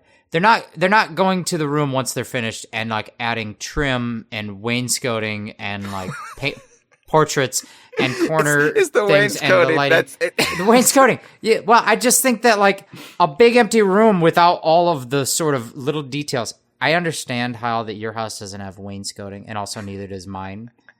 But that doesn't mean it's not a good example. Jeff, I live in a donkey shed. What are you doing to me? I'm just saying. So, like, they're adding this new room, but they're not making that little attention to detail of, like, the trim and the wainscoting and the portrait and the thing and the whatever and the bullshit. I think that little extra effort, and I've mentioned this on probably the last several Sea of Thieves episodes that we've covered on the Kongversation podcast, where I just want them to take this thing they've just done, this new feature, this new thing, and add a little through line of like just the thinnest wafer of story, yeah, and some backbone challenges that are telling you to look at this and go through it like it's an event happening in the world. And that's what the act structure has done. Yeah. So kudos where it's due. Kudos. Everything I've been complaining about, they're starting to trickle that in. Yeah, it feels like Sea of Thieves. It feels like after the last set of Tall Tales, and that was preceded with the end of Adventures, It feels like after that, there was just this kind of throwing up their hands and being like, whatever, it's a modern game. Let's just add new features. They'll love it. And they did lose that quintessential Rare philosophy that was present in Sea of Thieves in the first several years, and honestly is present in things like Donkey Kong Bananza. I know I'm comparing Sea of Thieves to Donkey Kong Bananza. They're two completely separate games, completely separate genres. I understand that, but what I'm saying is that Rare philosophy is of having that thinnest justification for things that are gameplay mechanics. That is now present in what Nintendo is doing with Donkey Kong. I look at Bananza, even the most bullshit mechanics have some sort of in-universe justification for it. And I'm fine if it's eye-rollingly dumb. If if it is ludicrous in and of itself, I appreciate it because that's part of the comedic effect for me. And Sea of Thieves used to do it. They stopped doing it. Starting with this season, I feel like they're doing it again. Yeah, no, definitely. So let's talk about Act 2. Act 2 launched in September. This one, and they kind of talked about this before the season launched. They talked about it in the big, I don't know, what would they call this? This big community direct where they just talked to the fandom about like their plans for the year, and it was pretty dry and it was so dry. I honestly, I had to watch it for DK Vine, and it was a struggle to stay invested. I was like, oh God, jangle some keys in front of me, please. But the ideas they talked about, we're seeing the fruition here because they talked a little bit about like the act structure. Yeah. And they talked about how we can have a key new feature, like in this case, the smuggler runs and the smuggler, that sort of gameplay loop of doing smuggler loot. That was Act 1. We have this new feature that's kind of the key to the season is that. And then in the middle of the season, we'll do a sort of time-limited event to push different kinds of player interaction, which is something we've been missing since they stopped doing adventures. And there is a whole, I mean, everyone has a different opinion on this notion of time-limited moments in the game that you can miss out on, the FOMO of it all. But I think that ultimately there are times when it's very justified because there's gameplay moments that you can only experience if everyone is driven to it by the time limit. Right. And creating a unique moment in the shared space of the game because it's time limited, that's cool. Anyway, so they talked about having that happen in the season and then going on Act 3 like some other, new twist or whatever. So Act 2 does that. They've got a time limited event, the Smugglers Heist. And not only is this this is cool for gameplay, the pacing out of their gameplay. Act 1 adds this new thing you can do. Act 2 adds this limited event that's going to draw players together. The pacing of all that is great, but it's also tied into the story. There's a through line from Act 1 to Act 2 to Act 3, which I like. All of that is, again, what Hyle said has kind of been missing. So it's great. So what's the Smuggler's Heist? Captain Flameheart and his forces of evil, they took over Royal Crest Fortress, which is one of those phantom sea forts, and they have souped it up with a bunch of different fortifications and changed up the layout a little bit with locking the doors and adding new traps and whatever they did. And there's this voyage that can appear on your mast, sort of like the Briggsy voyage, the Skull of Siren Song voyage from seasons past. They've added this, okay, the voyage will pop up on your mast. You can vote on it. Everyone on the map, everyone on your server is going to be drawn to the same locations during this voyage. It's like a one big giant shared voyage, similar to that Skull of Siren Song voyage. And we're all going to end up at Royal Crest Fortress fighting over this smuggled painting that is for some reason valuable to Flameheart. 175,000 gold, single treasure item, which is huge in Sea of Thieves. So we'll go through kind of the sequence of how this worked. But Hyle, what'd you think of the Smuggler's Heist? Actually, I really like this one, Jeff. I always love when they repurpose something that's existing in the game. In this case, one of the Phantom Sea Forts. And they make it a choke point. They make it this spot on the map that several crews are going to converge on. Because even though that can be frustrating if it's a time-limited thing and you want to get it done and you have the FOMO and the flop sweat, that's also what creates some of the most memorable moments in the game for me. That feeling of risk-reward and feeling of victory when you pull it off with your crew.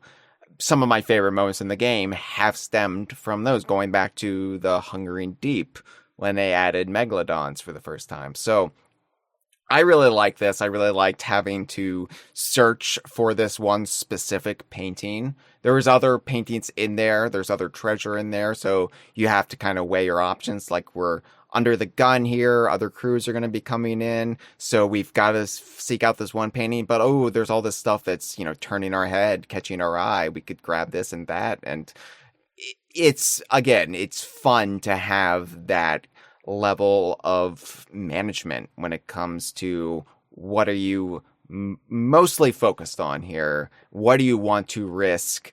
Do you want to get too greedy? Do you want to start grabbing it all and then having to get out before the other crew grabs it? Yeah, the way they structured this, again, it's similar to that Skull of Siren Song voyage, and it's something I said when that voyage came out. I want to say that was 2 Decembers ago. It might have been last December, probably. I'm not sure. It might have been last December. I don't know. It's all a plan. But it did come out in like a November, December. It was the same season that launched Safer Seas. I remember these things. I'm keeping it. I think that was season 10. It came out in season 10 of Sea of Thieves, I believe.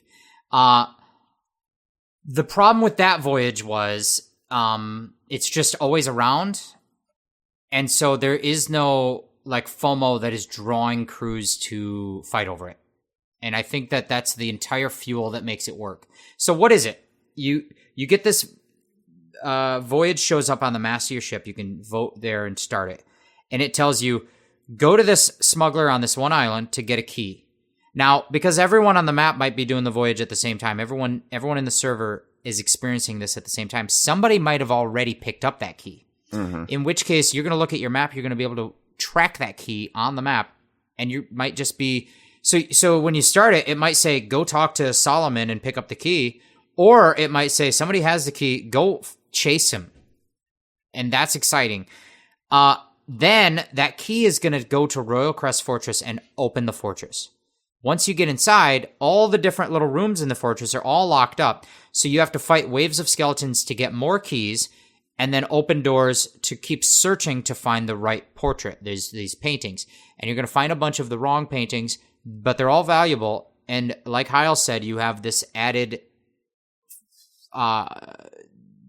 facet of, there's a ton of treasure here. Do I want to load up all this treasure, or do I just want to get that one valuable painting and get out while I'm safe? Or like, how much do I risk and reward and push it? But every player on the server might go on this voyage, and they might all come to the same location. They might all be fighting over this painting. And once you've got it, it has to go to a smuggler, not to an outpost. And so everyone on the map has a voyage in their hands, in their inventory, that tells them what island you're going to. So they could head you off, they could set traps, they could do whatever they want. And I think that the fact that this was time limited just for Act 2 of this season, that time limited nature of it is the only reason it was fun to do. Yeah.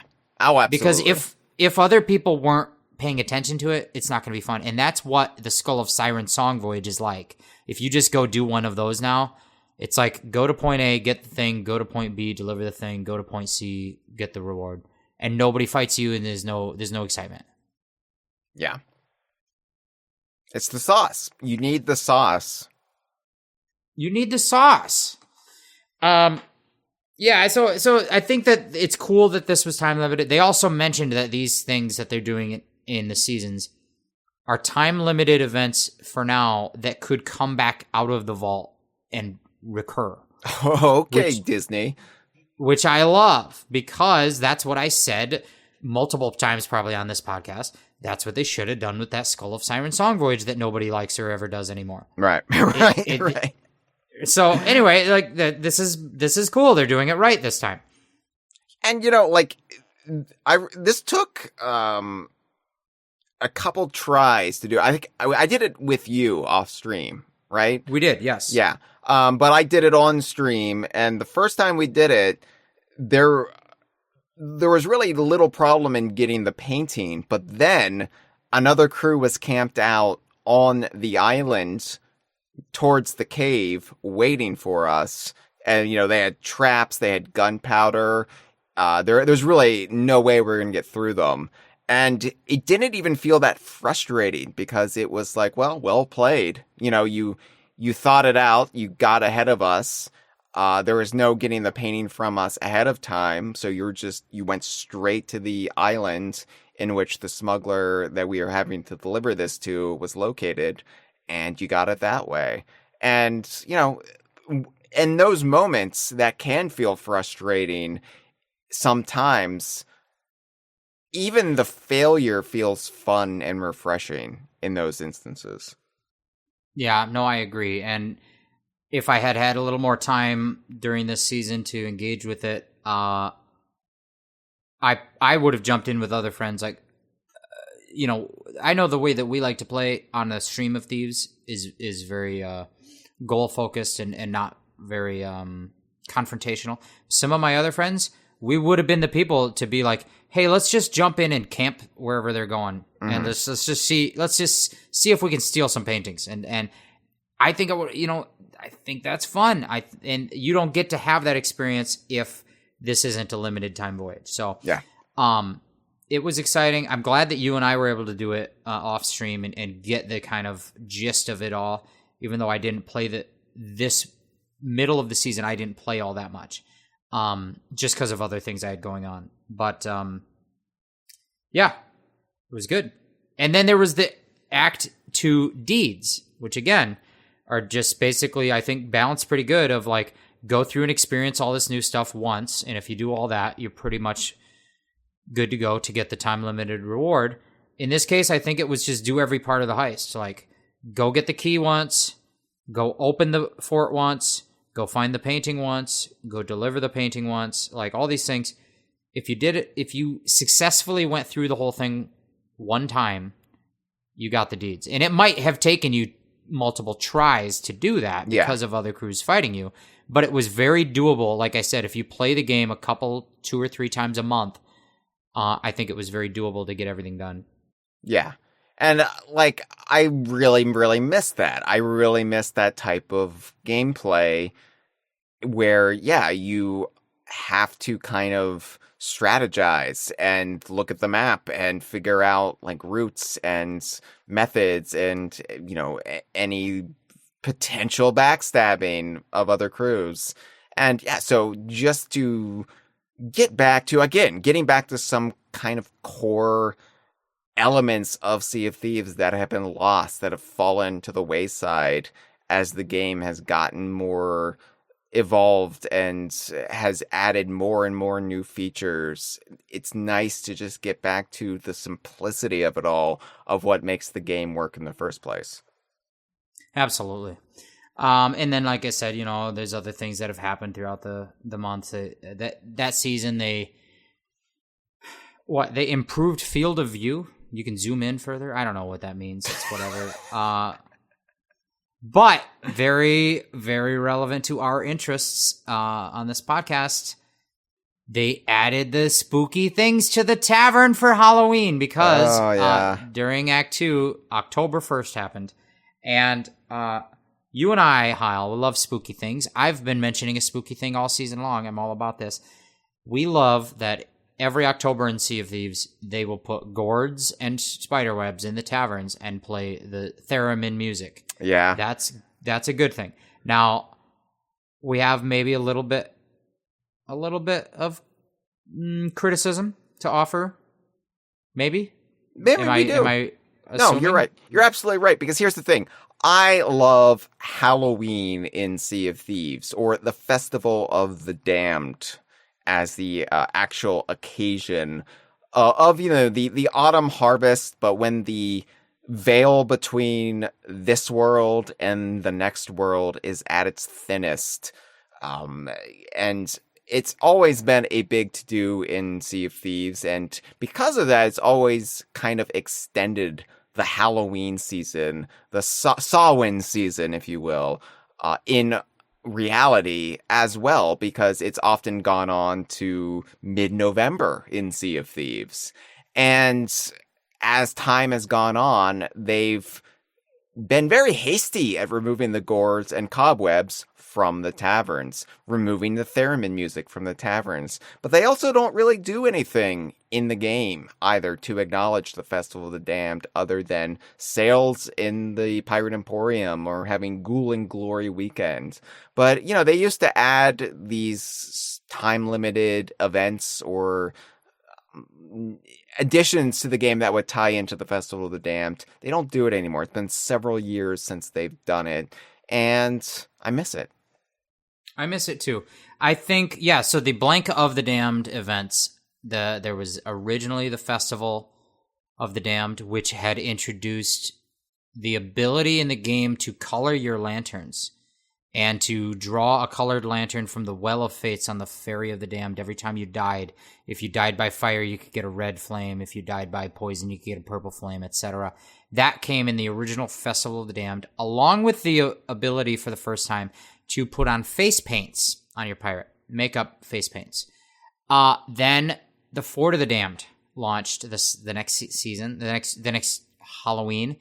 And the Fort of the Damned is awesome. It's a souped up fort. You can activate it whenever you want. You have to go collect all of the different colored flames, and then you get to fight the what we call this guy? Basically the Lord of Halloween, Grey Marrow's ghost, the stepdad of Spooky.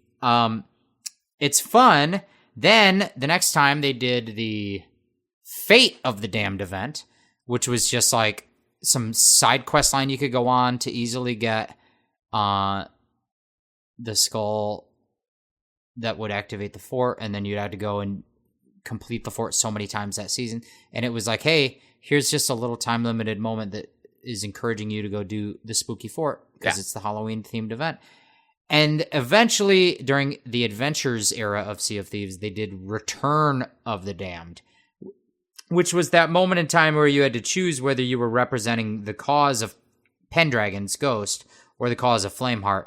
Was Flameheart going to come back, or was Pendragon going to win and defeat him? And of course, the community, just out of the sake of interest, wanted to see Flameheart come back, so Pendragon was damned forever. And that was probably a couple years ago by now. Yeah. And they haven't done anything. Yeah. And I think that doing Blank of the Damned, there's so many F words that they could do. Fort, Festival, Fate. We haven't yet had Fist of the Damned, or Fart of the Damned, Father of the Damned. Oh, that could work if it was the Flameheart one. I mean, that sounds like the sequel to Ghost Dad. We can't talk about Ghost Dad. We can't be talking about Ghost Dad. Stop that. We're not talking about Ghost Dad no more. All of that to say, I agree. Yeah. It's bullshit because it's our own insular interest, but it's something that Sea of Thieves did do for us for several years. Like I said, I loved Halloween and Sea of Thieves. It felt special, and it felt like the game and I and you were on the same wavelength. And then all of a sudden they were like, doesn't really matter, does it? And it was like, hold up. No, I like ritual. I like tradition. I like having these fictional representations of the holidays because it was the Festival of the Damned, and that went right into the Festival of Plenty, which is kind of like Sea of Thieves, Thanksgiving, Harvest. And then it was the Festival of Giving, which is still acknowledged in the game, but, you know. And then the Lunar Festival. And well, they don't even do Grogmanay anymore. Oh, yeah, they don't even do Grogmanay anymore. Hey, they don't even do Grogmanay anymore. They don't even do Grogmanay anymore. And I'm just like, if you start something in the game, like every New Year's, you get another notch on the specific tankard, maybe don't stop doing it. Maybe...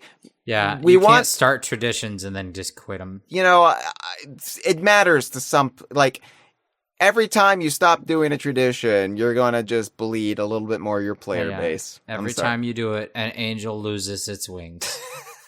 Anyway, that's our bullshit Halloween rant done. Well, tune in next year around the same time. There is yet another Halloween rant and complaint that we have to get around to. Because I wrote a note on a sticky note. On a piece of sticky note. I wrote it down back in October, probably the first stream we did in October. And on the sticky note, it says only 2 words: tiny pumpkins. Yes. Okay. All It's right. hard to remember the 2 months ago, but there's the thing. They added in this game now in this new update. They added a trinket where you can decorate your ship with pumpkins. Very cool. Very nice feature to add. We like to decorate the ship with pumpkins. However, Kyle, maybe the people can already jump to point Z there, but why don't you tell them what's the problem? All right. Well, I agree. This is a really nice feature. And aside from having TT as a ship trinket, as was in the Unity build of Sea of Thieves that I played at Rare in 2016, aside from that trinket, this is the trinket I've most wanted. The ability to decorate our ships for the season, like putting jack-o'-lanterns out or putting a festive holiday tree maybe up. But they finally gave us the jack-o'-lantern trinket. I'm like, yes, I was so excited. You saw me. We were playing together that day. Frothing. I ran right to the Emporium and I spent my hard-earned money. Money's tight this year. Money, real life dollars. Yeah, like in this economy, I bought these pumpkins for the Dreadfully Evil, and you bought them as well because you're a Halloween nerd. You love it, and we went back to the ship and we placed the pumpkins down. You had to do it because I got the glitch where I buy something in the Emporium, but it doesn't show up in my inventory until I leave the game and come back in. And we weren't going to do that. So you put down your pumpkins, and what did we see but the smallest jack-o'-lanterns on record? Teeny ass. Diminutive pumpkins. I'll tell you something, Hyle. Shrinkflation. Shrinkflation, yeah. You get less chips in the bag. The other day had to pay full price for only dos leches. It's unbelievable. Look, I am a child. I am a child in the body of a 40-year-old man, and I like the gummy multivitamins. I like to have a little fruit chew in my mouth from time to time. And so, the brand of gummy multivitamins I buy, they're vegan. They don't have gelatin or fish oil in them. And I buy them, and you used to get 120 some in this big jar. And I went to the store the other day, and what do I see? I see, for the same price, the jar now only has 75 gummies in them. What? 75. Yeah, shrinkflation. That's half. Yeah, I went to presidential election, had an entire full-size presidential election, and we only ended up with half of a man. It's crazy. It's wild. Just a little politics. Just a little politics. Just like a little politics. Not it's the only full a little politics because we can't with shrinkflation. We cannot afford we got to save money by shrinking the amount of politics. But the pumpkins are tiny. I wrote that on a sticky note in October, Hyle. And I hate these tiny pumpkins because they suck. We put them in basically flanking the entrance to the captain's cabin. I put them in different corners down in the lower halls. You can put 5 of them out. But they're small. They're smaller than some of the decorative rocks you can put out. Yeah, because I've seen pumpkins in my life, Hyle, that are large. I hate this. I like to put the 2 pumpkins right by the door by the captain's cabin, one on the left, one on the right, and then I imagine to myself that one of the pumpkins only tells lies and one of them only tells the truth. And if you can't figure out how, then you don't get in. It's one of them is your uncle. One of them is your dad. We're not doing that. No. Here's the thing, Jeff. And we'll stop talking about the tiny pumpkins. I promise to our listeners, our loyal listeners, we will stop ranting about the tiny pumpkins, about shrinkflation. But here's the thing. These are more accurate to the size of turnips, which are what were traditionally carved in the origins of jack-o'-lanterns. They would carve turnips before somebody got the bright idea, what if we carve gourds instead? Now, here's the thing about me, Jeff. Every Halloween, I carve turnips because I am a nerd. I'm a Halloween nerd, and that's pretty nerdy. I love the tradition of carving turnips. And the thing about carving turnips is far less mess. You don't have all that goop. I like the goop. I think that there's something to me. I think the feeling, the physical sensation of reaching in and scooping out the goop. I like it. I know it's gross. I know it's slimy, but it's like a little safe. It's like a safe slimy, you know? It reminds me of placenta. Yeah, right. That's a good thing to me because I think that there's so few times. It's like how I like a horror movie because it's the sensation of being scared, but in a controlled environment. I get a cathartic release. Carving a pumpkin is the sensation of scooping goop, but safe. And I like that about it. But I would never do it on a tiny pumpkin. I wouldn't even buy one of those. I would go to the vendor and say, no, this isn't worth my time. Show me your largest gourd. Yeah. Generally, I think Rare needs to be more proactive at adding trinkets and especially like seasonal stuff. Like we can't put garland up on our ship. I mean, come on. What are we doing? Yeah. Here? Right. He should have been one of the Supreme Court justices, I think. Probably. He was a terrible attorney general, but yeah. But at the time, it was just not a justice to have, you know. And I agree with you. I think that what if, for example, Valentine's Day? I don't know. Anyway, tiny pumpkins, no good. No good. Bad. But we do like that the theremin music was in. At least they did that. Because that's a sort of a low bar to clear, but there have been years where not only did they not do a new event, which we're still mad about right now, but they didn't even do the pumpkins and the spiderwebs and theremin music. And this year, we can at least say, look, nothing's perfect. We're all struggling. Yeah. But we did get the pumpkins and the spiderwebs and the theremin music. And Listen. I don't know if Mike Chapman will ever listen to this. Probably not. But Mike Chapman, if you're listening, hello. Thanks for tuning in. Maybe stop with the orb stuff. Nobody cares. Well, I guess some people care. You obviously care. I don't care about the orb. I just want larger pumpkins. Yeah, do more Halloween. Yeah. Maybe the orb has taken up. Maybe a way to subvert expectations is to do Halloween. Just focus on Halloween more. We like it. It's about skeletons. Now today is December 28th, so I don't want to disparage Christmas or Hanukkah or any holiday that happens in December. I don't want to disparage them, but I'm a kind of a Halloween guy. I'm just saying. I know it's the wrong time of year to say it, but I'm just saying. We have to say it now to give them enough lead time to correct their mistakes. You have 10 months. Don't disappoint me. Okay. So, do we go into Act 3? What happens after Act 2, Hyle? We were really passionate about those pumpkins. My God.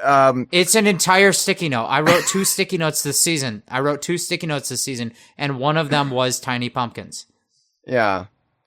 This is the first time Cause Brady has tuned in to our Patreon live stream chat. I hope it's worth it. I hope this money well spent.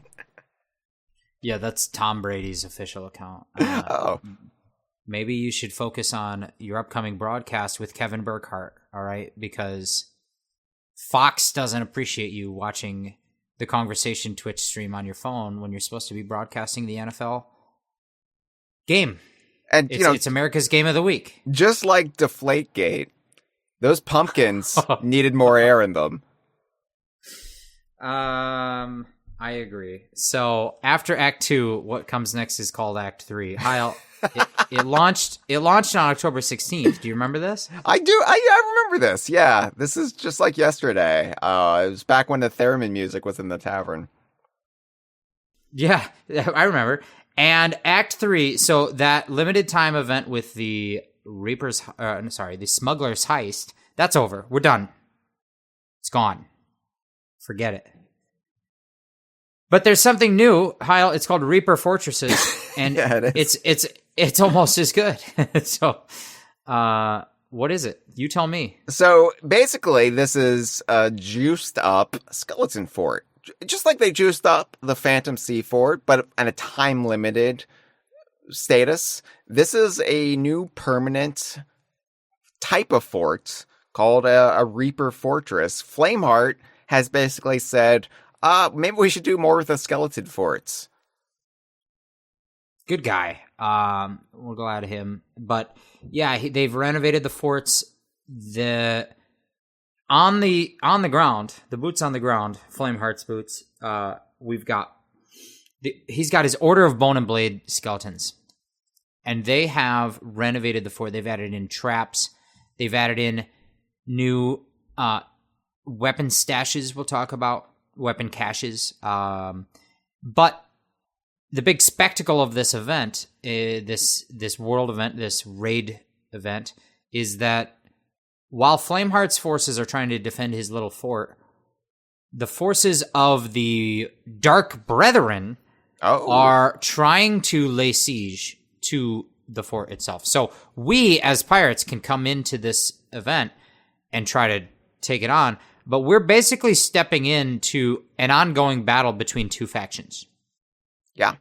And the Dark Brethren, this has been a plot thread that was mostly abandoned for a long, long time. So every time they're mentioned, every time they come back up, you're like, oh, yeah, that's good. Because, the thing about Flameheart is I'm kind of sick of Flameheart. Flameheart just doesn't have that same appeal anymore, considering he's been back in the game for a while, and all that amounts to is him just sitting around. So we thought that we voted him out. And then he came back, and I was like, God, this guy, what? All right. And now I'm getting less gummies in my vitamins? There's no pennies. No pennies anymore. They took the pennies away. They took away the pennies. Did you hear about this? Did you hear about the Kennedy Center? They renamed it. Yeah, he's got worms in his brain. So, listen. The phantom ships... Yes. Phantom ships are attacking the island, and phantom ghost men and women are appearing on the island in waves. And so, if you want to get in there, if you want to participate in the action, you're going to have to first deal with phantom ships that are circling the island. And in addition to the fact that the island itself has cannon nests that are shooting out to sea, shooting at the phantoms, but also shooting at you. So you've got to deal with the phantom ships. You've got to deal with the cannon nests of the skeletons.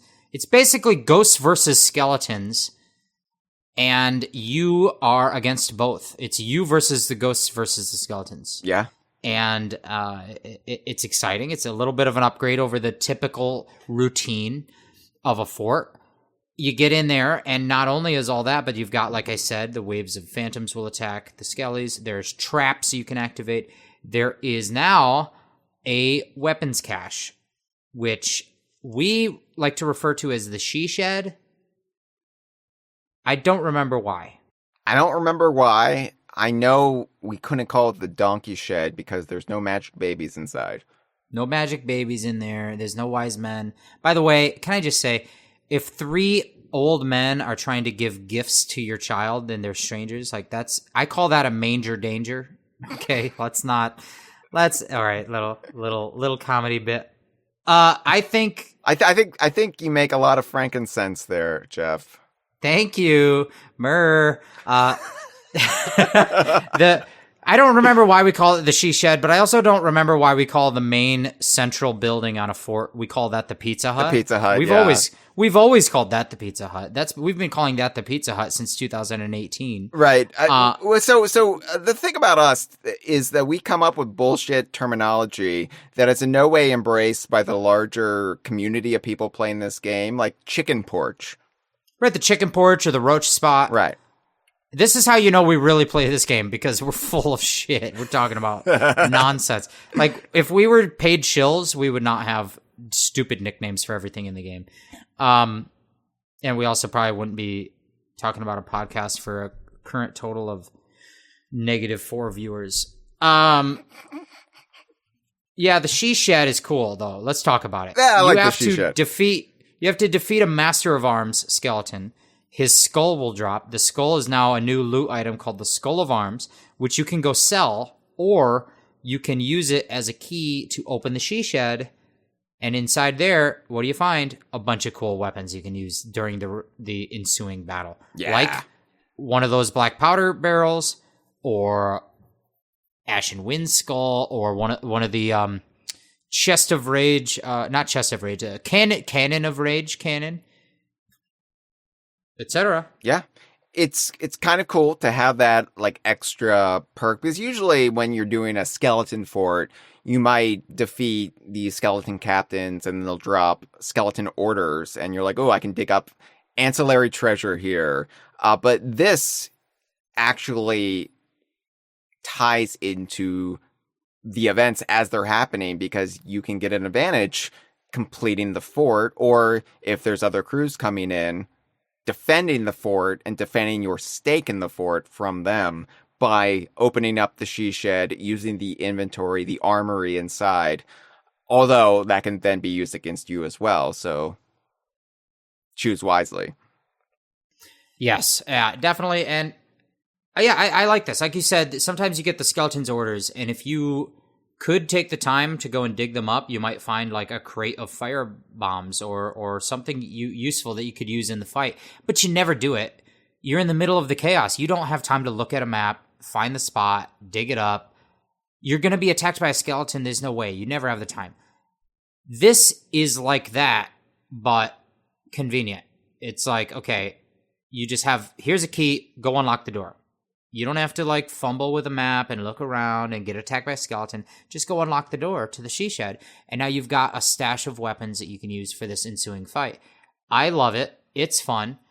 The whole fort, I think, in general, has been improved. What do you think? I really enjoy this. It's, frenetic, it's frantic, but it's not overwhelming. And that's always been the biggest problem about the ghost ship battles with me, is it always felt a little overwhelming. It always felt like a bit much. And this just gives you a little taste of that, but it's always manageable, especially if you know how to take on different roles in your crew and, or rather follow orders that Jeff barks at us, is usually the way it goes. And I think, I hadn't thought about it, but I think that the wave of phantoms, the ships that patrol the sea, you come in, you have to contend with those, you clear them out, and then you can go to the island. But after a while, another wave of ships will appear. And I think that adds just enough chaos to the whole thing that you cannot just stay parked and fortified forever. Mm-hmm. And because you end up having to withdraw from your fortified position and deal with phantom ships, that makes the possible battle with incoming player crews all the more exciting, because you're always a little bit out of position. You're never able to just like settle into an easy fortified position and shift your focus entirely to the on-land battle. You're always a little bit like thrown back out to sea and balancing the two, and I love that quite a bit. I have two notes I wrote down about this. One is, I actually had one really exciting experience with this without you guys, off of stream. And I wanted to tell it. I was playing with my other friends.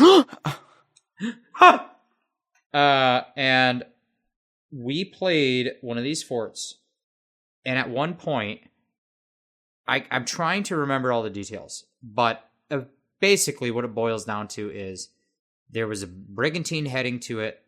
We headed to it. We were fighting with the brigantine. A second brigantine came in.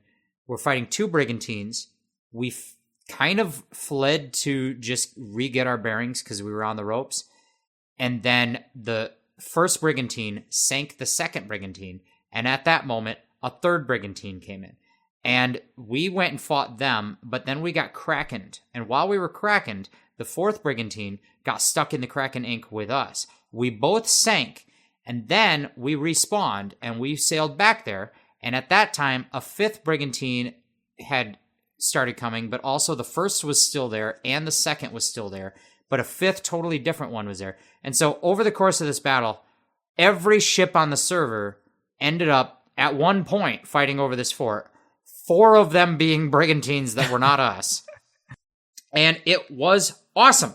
And we ended up losing. We did not get any treasure. We did not succeed. We were sank by getting stuck in the Kraken and then coming back, and we were sank again in just like a, kind of a drawn out circling near the rocks to the southwest of there. But it was so exciting. It was so much fun.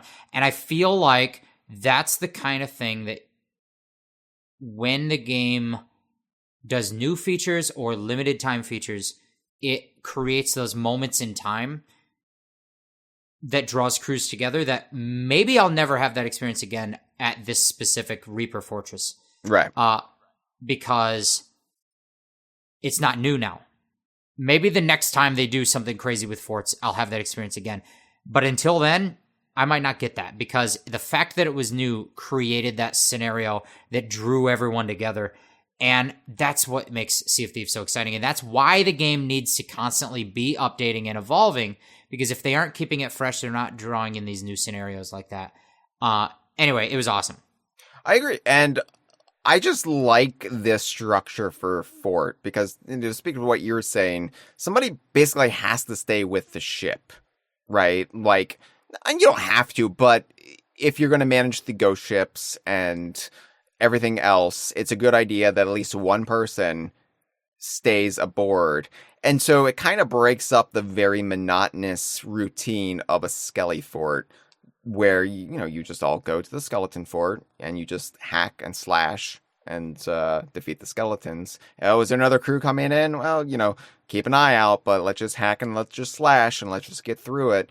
And in this case, there's a lot more management involved, and everybody has a part to play. But also, if another crew does come in, then you're at the ready. Somebody's already on the ship. And so then do you flee? Do you fight?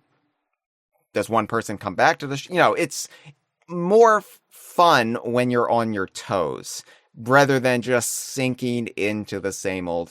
And that's when Sea of Thieves for me is at its best, is when it actually engages your brain versus your fingers.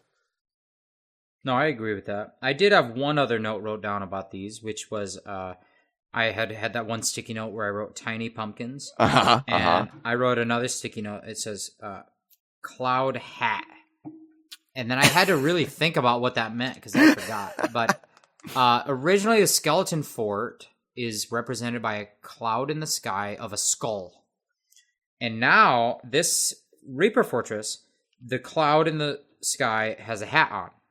But it's different than the cloud in the sky that was the shouty Flameheart head way back when ghost ship battles were represented by that, which they no longer are, because when Flameheart was resurrected, he became a physical body. He's no longer a shouting head in the sky, and for that reason, that world event is now represented by a green tornado, which is just a recoloring of the red tornado, which is the cloud in the sky that you can see above an Ashen Winds battle, where you fight an Ashen Lord to get an Ashen Winds skull. The green tornado in the sky that you can see above the ghost ship battles that used to be a shouting Flameheart head, that green tornado is also above the Legend of the Veil voyage conclusion, which is a type of voyage that Pirate Legends can go on, but they might get interrupted by other crews because everyone can see the green tornado in the sky when they're on that step of their voyage. And I just wanted to say that last season, on season 16 of Sea of Thieves, on the Kongversation podcast, I complained about how I can't keep straight the icons on the map table anymore, and there's no legend or key. But this time, I want to complain about clouds. There's a thing on the computer about, it's this joke. Everyone knows it. About an old man yelling at a cloud. Yeah. I am that man. And you're yelling. You're yelling so much. I am yelling. I'm mad about clouds in Sea of Thieves. I think they're not doing a good job of making all the clouds distinct and communicating what they are. I don't like the clouds anymore. They've got too cluttered with what are the clouds. What are each one? Can you tell the difference between this cloud of a skull and the other clouds of a skull? What about the Fort of the Damned? What about the Fort of Fortune? They're different skulls. This one has a hat. It's ugly. Maybe we need to color code things a little more. I think that it was dumb to take away the Flameheart shouting head because that was a fully voice acted cool cutscene. And maybe I've been saying forever they should bring the Flameheart shouting head back, but it used to be colored red because Flameheart is red. They could change it now to be colored green because it would be the spectral memory of the time that Flameheart shouted as a head. because in Sea of Thieves, phantoms are sometimes ghosts, but sometimes they're just memories manifested by the Fort of the Damned, or by the Sea of the Damned, where all of your memories get manifested as ghost apparitions. Hyle, what do you think about clouds? Am I the only old man? I have a post-it note about Cloud here. Oh, really? Yeah. Oh, I just found it's, I've got a lot of desk clutter between all of my multivitamin jars and what have you. But this is from several years ago. It just said, should have been K. Rool instead of Cloud. I think that's from Smash 4. I think that's no longer that's an relevant. old, that note is old. Yeah, that's very old. So I'm going to just get rid of that, You and I have so much in common. We were always shouting about clouds. Yeah. But I think that this new Cloud is just the same Cloud with a hat, and maybe they need to rethink their clouds. I agree, at the very least, that the second green tornado was the worst possible decision they could have made to represent. Yeah, we have two green tornadoes. Which one's which? I don't know. Yeah, they should have, if they didn't want to have Flameheart's head, I've always said they should have had Flameheart's foot. Well, that's true for fans of Snake Rattle and Roll. But I think that the other cloud I didn't mention is the cloud that's shaped like a pirate ship that goes above the skeleton ship battles. And there were times in the past where they did limited time twists on the skeleton ship battle, where the skeleton ships, rather than firing cursed cannonballs, would fire firebombs, and they were only found down in the corner of the Devil's Roar. And I think that those skeleton ship battles maybe were the cloud, the skeleton ship in the sky, was red. And I'm just mad that we're not like playing more with color and shape to try and distinguish all these things. I understand color is not a good thing to be your only distinguisher, right, on account of the fact that some people are colorblind. Although I would think that the settings in the game would help to compensate for that, even if the design team made two things that had only been distinguished by color, maybe the settings can compensate for that. But I'm just saying they need to work on the clouds, I think. I think so. And the right. tiny pumpkins. Tiny pumpkins and clouds. I think that other than that, we're mostly a TT should be in it. Yeah. Captain Black Eye probably needs a physical speaking role, and maybe I want skeleton pigs. Other than we have so few requests. We're not asking for a lot. I could use a foot massage too. Foot massage. If somebody at Rare would like to rub my feet. Like a cloud of a foot, maybe. Oh, I would be on cloud 9 if somebody gave me that album. That album is underrated. I think I would put it up there. I like it more than Dark Horse. I like it more than most of them. Yeah. So. I think Brainwashed is underrated, personally speaking. It's underrated. They're all underrated. It's George. George is the underrated Beatle, I think. So thank you for listening. This has been a File to production. No. We're not done. We're not done. We're not done. We have to talk about this. Yeah, the forts were fun, and the deeds that came along with them, again, pretty straightforward. Although there was a little more intrigue to these deeds. You had to complete the fort, sell the thing, whatever. There was also a deed for selling a skull of arms, which was interesting because the skull of arms is your key to open the she shed and get your cool stuff. But there was one deed that was like, no, don't use the key, sell the key. And I was like, I guess, I will, but woof.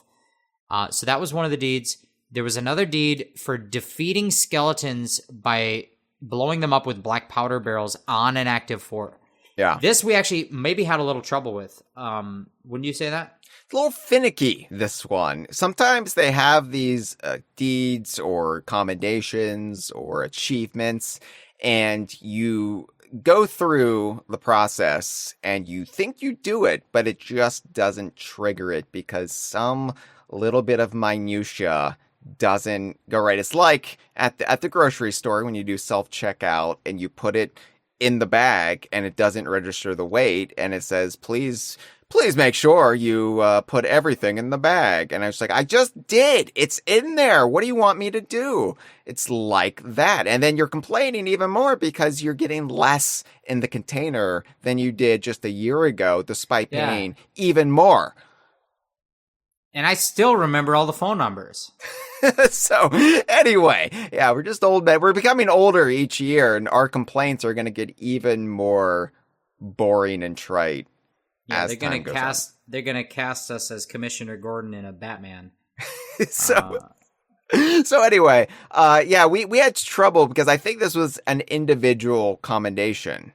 It wasn't by crew, and I always hate when they do this. I mean, some instances it makes sense. Some instances I do respect it because, you could just have a layabout like me who doesn't actually do anything and just lets the hard work of your Jeff or your Camerons or your Chris's or your Dustins, to basically do everything for you, and then you get the reward.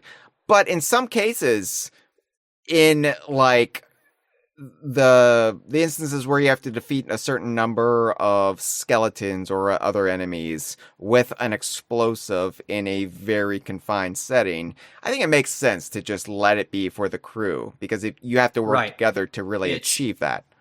It's because you also, in order to accomplish it, you have to expend a rare resource of you have to have one of those barrels, the gunpowder barrel in this case. It's the same thing I remember when they added in the ghost ship battles, and after defeating a ghost ship, you could get the storage crate of the damned, and inside you could get phantom cannonballs, including the Wraith Ball, which is the awesome cannonball that does a ton of damage.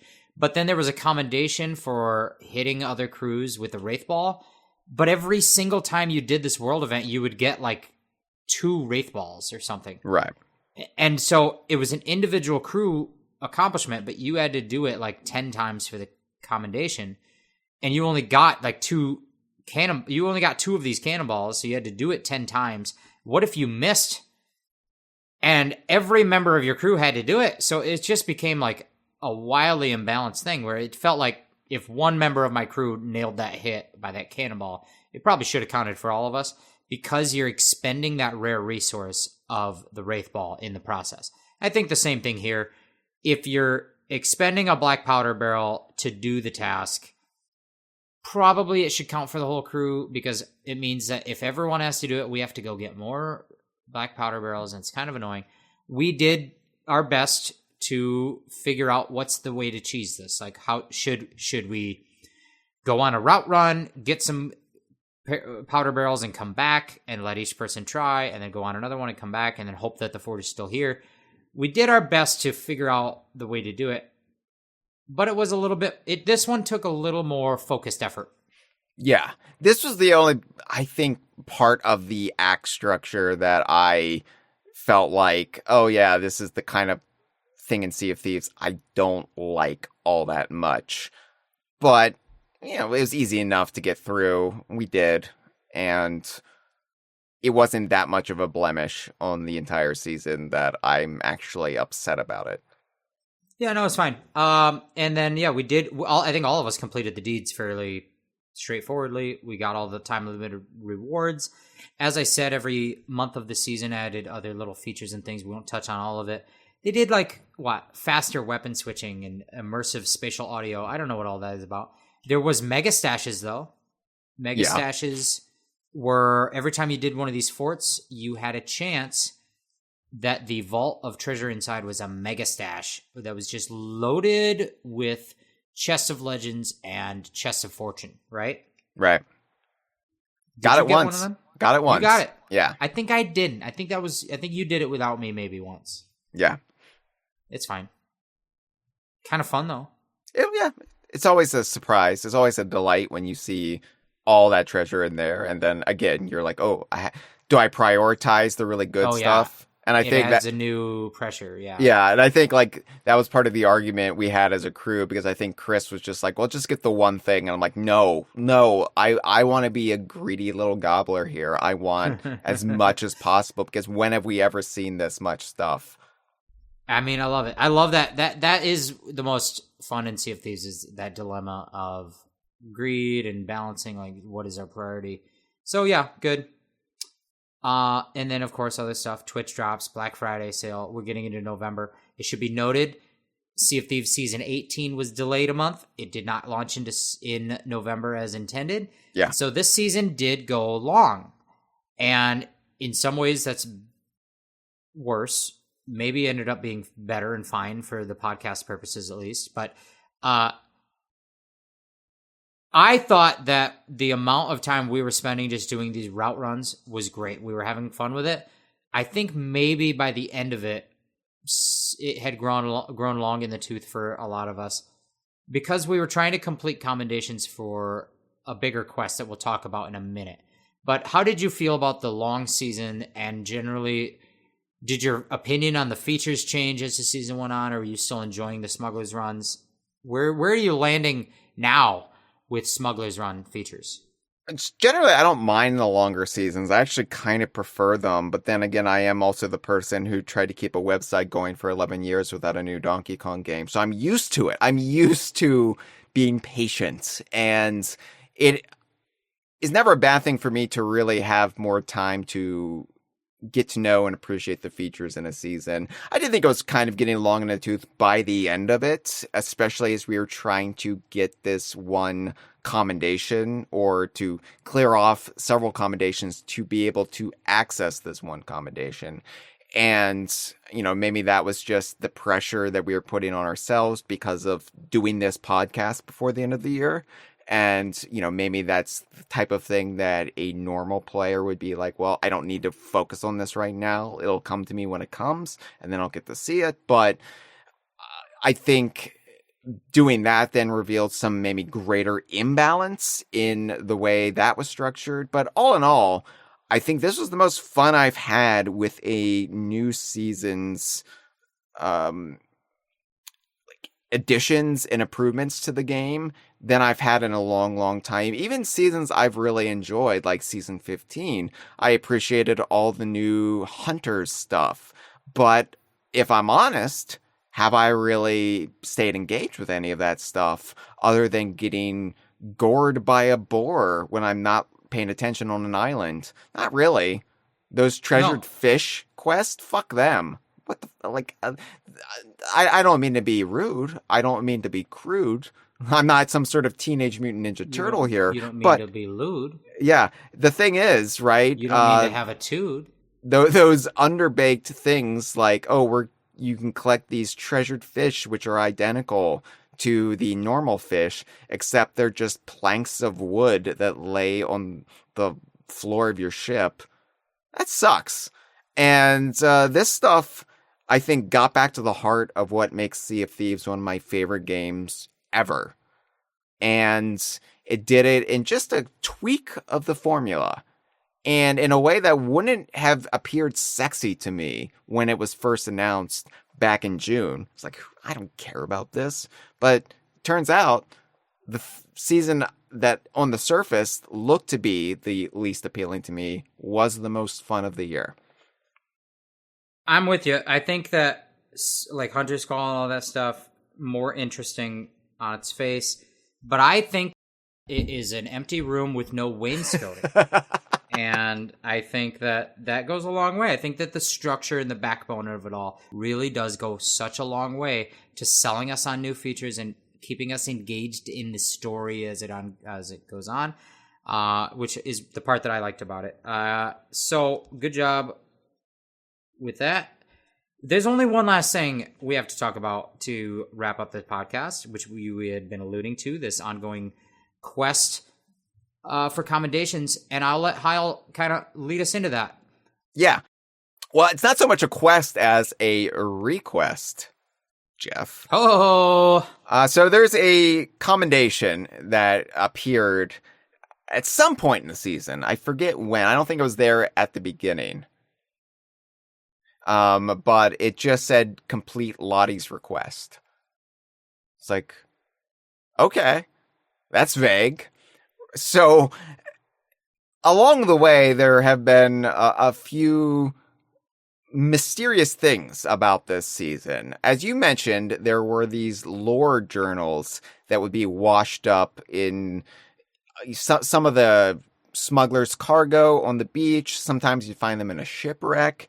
And you would get 2 different journals for each smuggler ship that was lost. And much in the way of Sea of Thieves tradition, each book just contains like a sentence or a sentence that was part of a larger paragraph that has been wiped away thanks to the ocean or something. And so you get a little bit of context of where this ship was on the Sea of Thieves when it was lost, but just fragments of, I think, like, was it 4 different ships? Yeah, I think it was 4 ships. 4 ships, 8 journals. Yeah.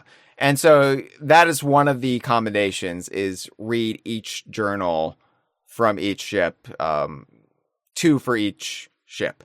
So, and as I pointed out, the commendations are different from the deeds. Commendations, as I describe them, are these long-term permanent goals that are just in there. You go to the tab and you can see, here's some things you can get done eventually. And you're like, all right, I'll get them done eventually. Whereas the deeds were short time.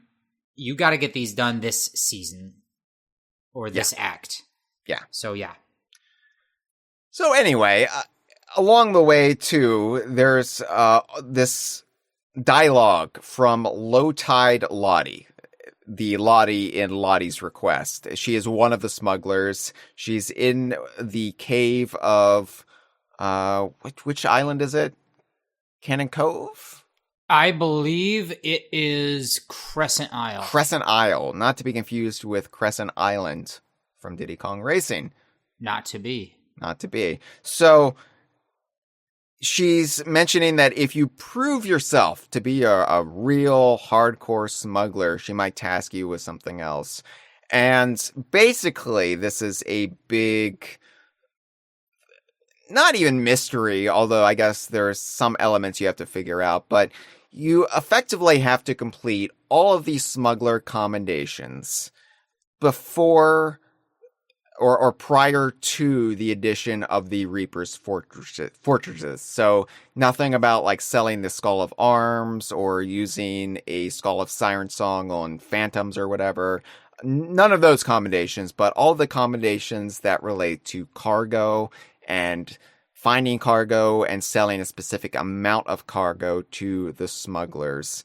Those commendations, if you clear all of those off, you can then buy various articles of clothing, a tattoo, and trinkets from the shopkeepers on the outpost that are all related to the Smugglers League.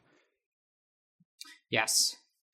And from there, you can then dress up, and you dress to impress Low Tide Lottie because she says, hey, you look like a real smuggler now, and I'm going to entrust you with this little tip, this little bit of knowledge.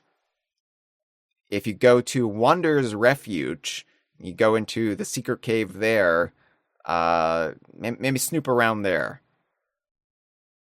So then, the cave on Wonder's Refuge is in this like very, very narrow passage, and it's an open secret. It's been in the game for several years. It dates back to Wanda, the Warsmith, when she became a skeleton, and that's where she kind of absconded to and had her little secret laboratory in there where she helped develop the cursed cannonballs. That goes way back in the early days of the game. But that's still been there as a physical location, but they haven't really been doing anything with it. Well, with Season 17, there have been some refurbishments inside that cavern, and there's been a new map table in there. There's been a lot of like smuggler paintings and stuff just like scattered about, and there's been a locked door. So how do you get in a locked door? Well, it's by having access to these trinkets that you can buy if you become a super smuggler by clearing all these commendations. Do I have this right, Jeff? Am I remembering this correctly?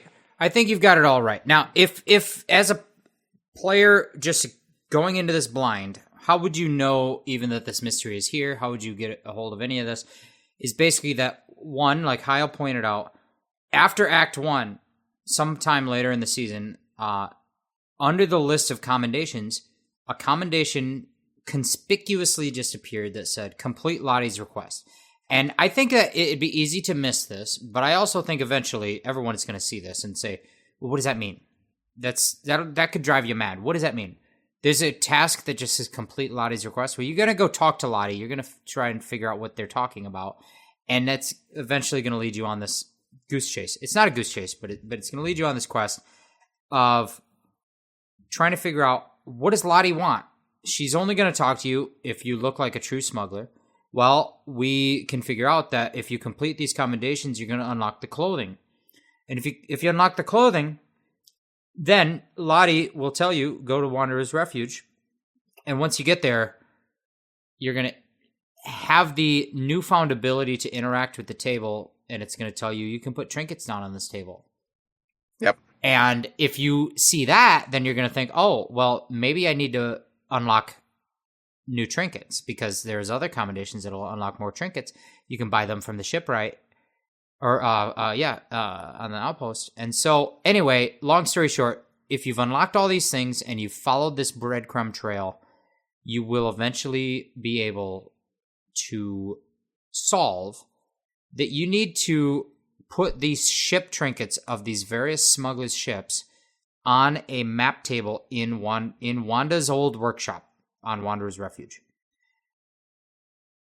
The question is, where do they need to be arranged and what do you need to do? That is where I think those mysterious journals came in, right? Yep. Basically, where they went through their ordeals in these scattered little fragments, you can then figure it out where the representations of those ships need to be placed on the map of the Sea of Thieves, which you can't interact with until you become a super smuggler, until you get that commendation, until you become knighted by Low Tide Lottie.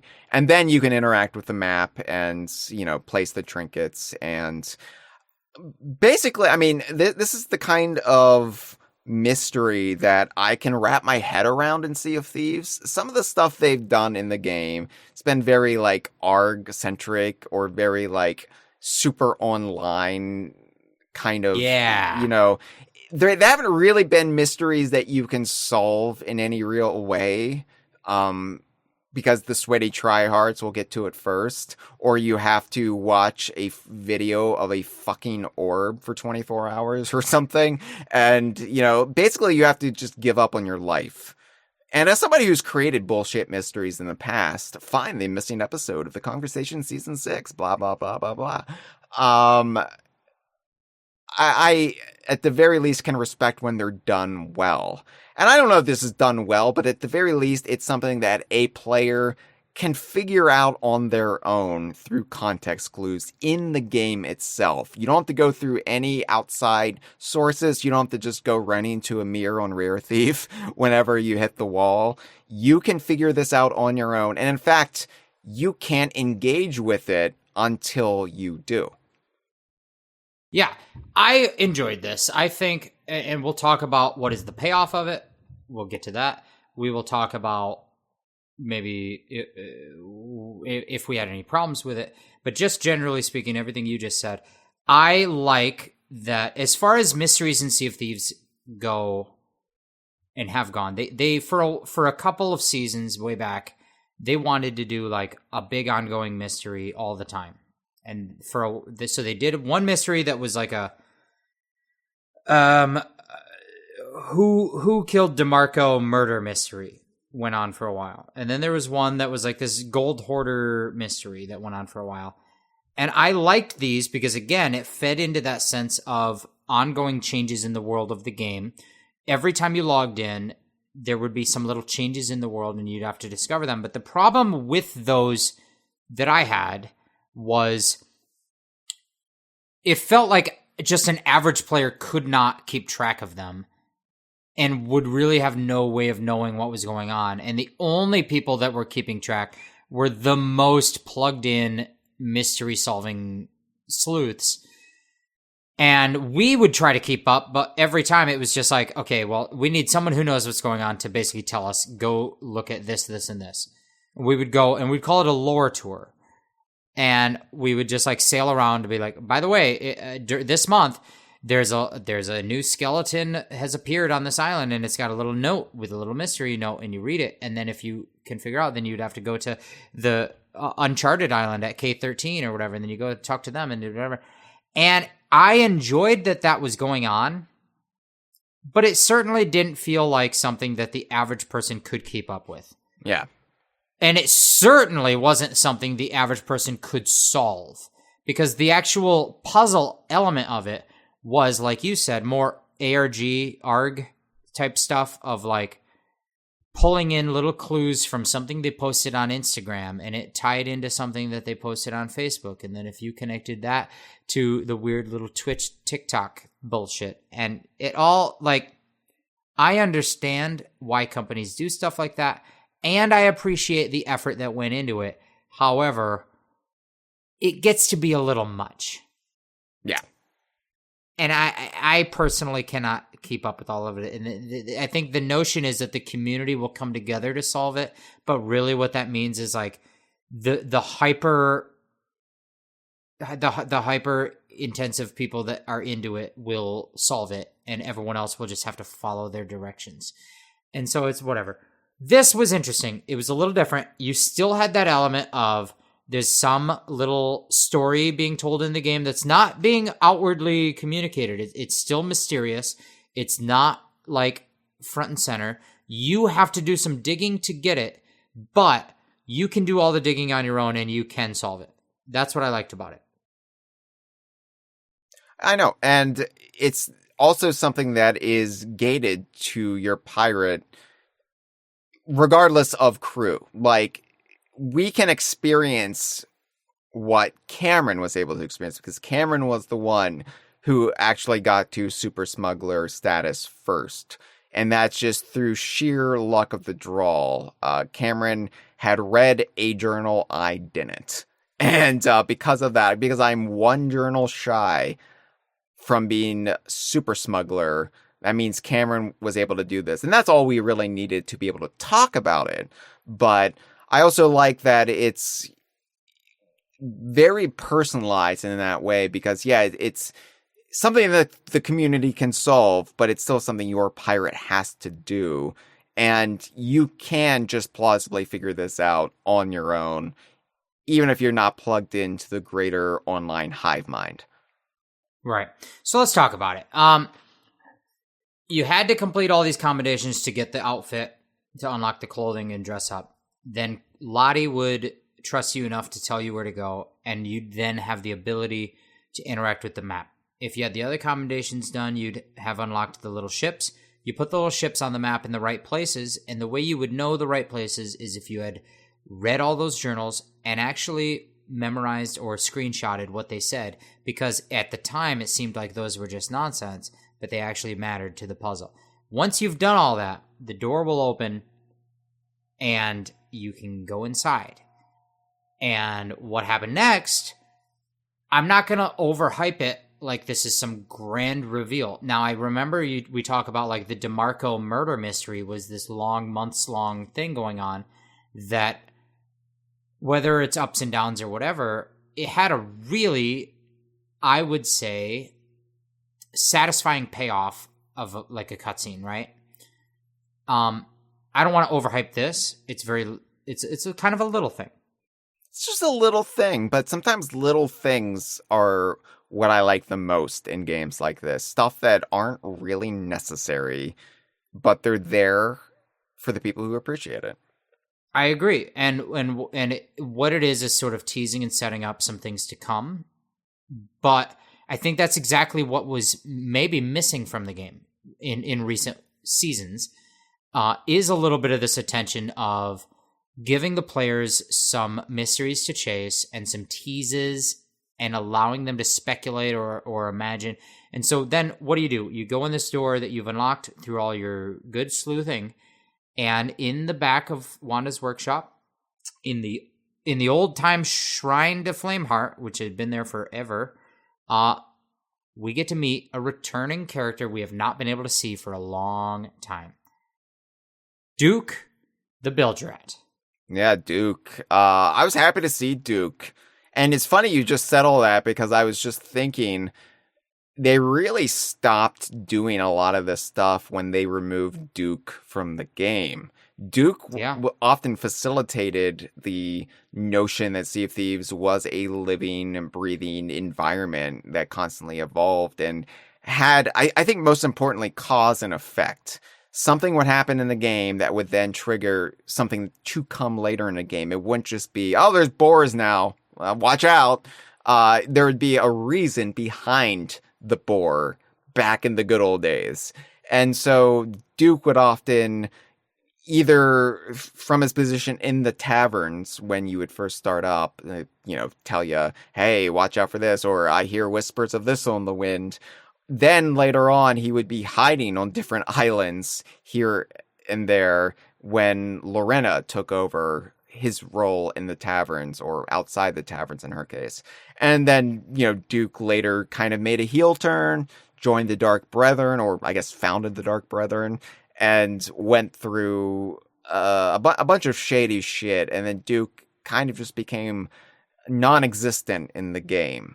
It was dramatic, but I think they lost something when they got rid of Duke. I agree. And I think that maybe in the middle there, Stitcher Jim took over the Bilge Rats. Oh, yeah, Stitcher Jim. I forgot about that guy. Remember him, guy? But, I think that Duke is to me, he's a beloved character because of the role he filled when he first came into the game.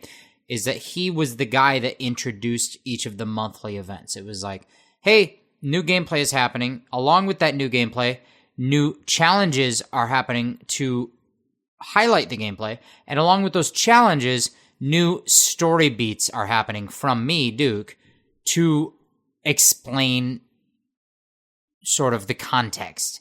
And I think that all that chain of detail is what has degraded over time, especially, like you say, when they stopped using Duke.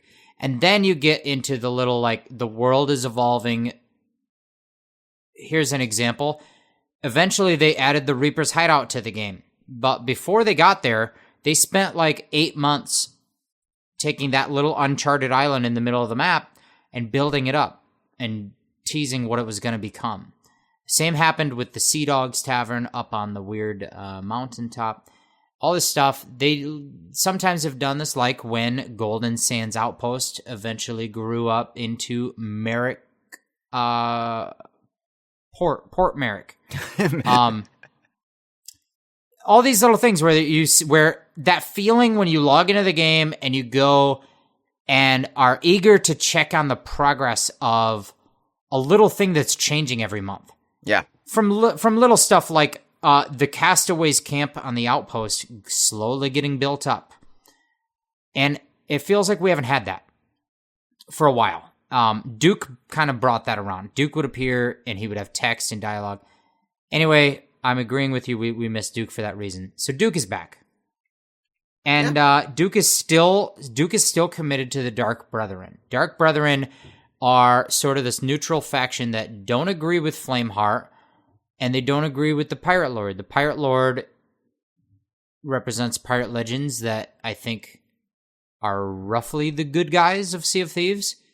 The Flameheart skeletons and Reapers are roughly the bad guys of Sea of Thieves.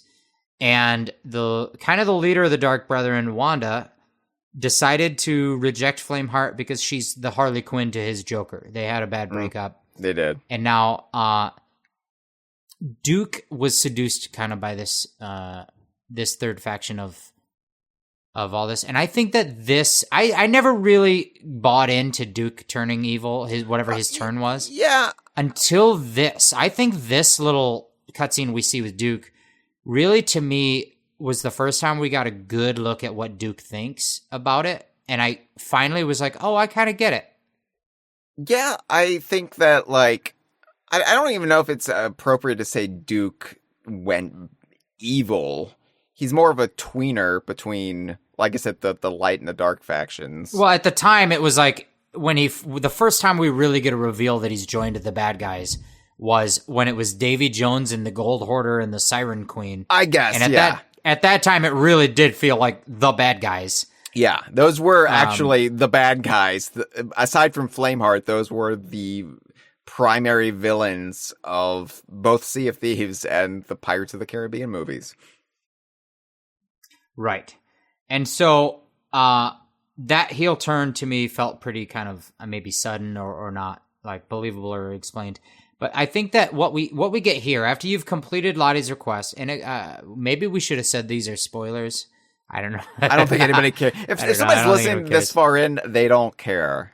Maybe they love Sea of Thieves and wanted to do it. But if you get to talk to Duke, he gives a very nice speech about how both sides of Flameheart and the Pirate Lord have maybe misguided views of what life on the Sea of Thieves should be like. And he's taken this, what would you call it? Like anarchist neutral ground of like, there should be nobody in charge type thing. I don't know. Anyway, yeah, it's a pretty compelling little cutscene with Duke, and it was fun to have. Yeah, and it's the kind of thing the game has been sorely lacking. Like Flameheart is just the guy in a chair now, and you don't really get much in the way of his mindset. You don't even get the fun dialogue where he insults you anymore. He's just there. And I like that, this dialogue, we talked about this, we did this off stream because we needed to do our research before we actually recorded this. So we got together, Cameron had to facilitate it, but we were able to experience it. And we actually still got the commendation for doing it. We're not super smugglers, but we got Lottie's request, the commendation done, and we got the little reward you get for it. But we talked about it at the time that this dialogue might not be relevant in the future. It might, depending on where the game's plot goes, this might be more of a very temporary thing. But I like that they weren't afraid to do it. Yeah. So Duke goes on to kind of tease some things that they're now very much setting up in season 18. And it definitely feels a little bit like this cutscene is relevant at this moment in time, teasing some things to come.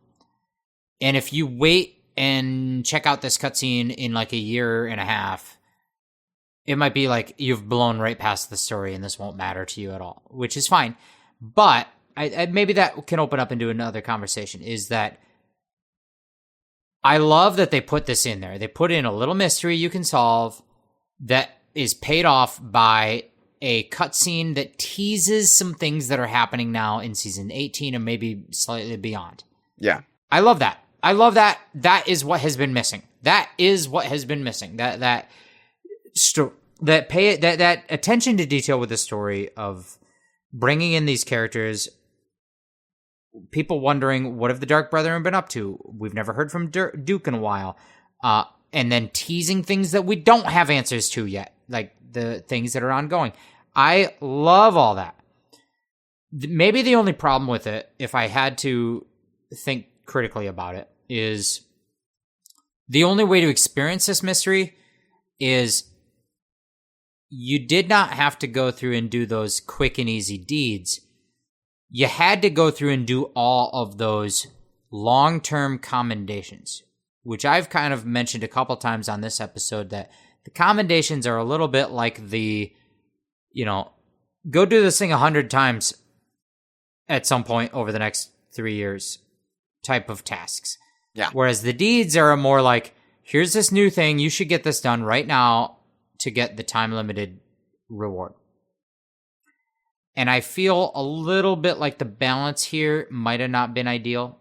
I feel like the balance here was some sort of transpositional error on a spreadsheet, because I feel like some of the items that you had to get the most of see, or like in comparison to some others, were incredibly unbalanced. It felt like, for example, the black powder barrels that you had to sell, only 5 of those, I believe. And those are super common. So why are you only having to sell 5 of them if you, in theory, should be continually selling them again and again and again throughout the season or maybe even beyond? Meanwhile, some of the hardest to find rum you would have to sell 15 of. And you might find this only in a shipwreck. So, as we already mentioned, shipwrecks were incredibly rare. So, in any given shipwreck, assuming there is smuggler cargo in there, you might find 2 of these specific rums that you have to sell. But then you have to sell 15 in total. When traditionally the way Sea of Thieves structures this is the rarer the item, the less you have to sell to achieve the commendation. Right. Yeah, like I'll give just an example. There's 5 different types of megalodons. There's the common megalodon that you see all the time that's blue, and then there's like a pink one that's a little less common. Then there's the black one, the yellow one, and then the shrouded ghost, the white one.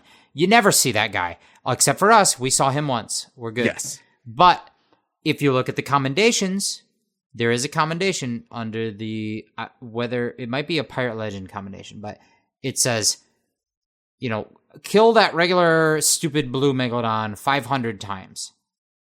And there's another commendation that's like, kill that shrouded ghost that never shows up 5 times. Yeah. And we've been playing the game for, I think, 12 years, maybe 20. And we've only killed it once. But the commendation is like, kill it 5 times, because it's very rare. If you play it all the time, you might eventually kill it 5 times in a decade or whatever. That's how it should be. The common thing is 500. The uncommon thing is 5. And I agree with you. The balance here felt like maybe it was just a clerical error, like not intentional. That the most common rum that you find on every single voyage, on every route run, like there's the standard route run. If you put it on your voyage, you're going to do the golden route. It's going to give you the 3 standard treasures that you'll get every time. Then there's more rare treasures, and the only way to get those more rare treasures is to find them emergently from a message in a bottle, which might give you better treasure. It might not. Or washed up on the beach might give you good treasure. Or, like you said, the shipwrecks, which probably the most reliable way to get them, but incredibly rare to find. They just weren't spawning. And which I think that on its own was maybe an error, that in terms of balancing how often they spawned. I think that might have genuinely have been an error in how they balanced that. But it seemed like they did it a little backwards. The one that was the most common that you get all the time, you got to only get 5 of those. The one that you rarely ever get, you got to do 15 of those. It was an error. I'm a little torn about how much I want to harp on this, because I think that these are the commendations that sit in the background, that they're not time limited. Season 17 is over and you can still do this. You, in theory, would take as long as you want to get these commendations done.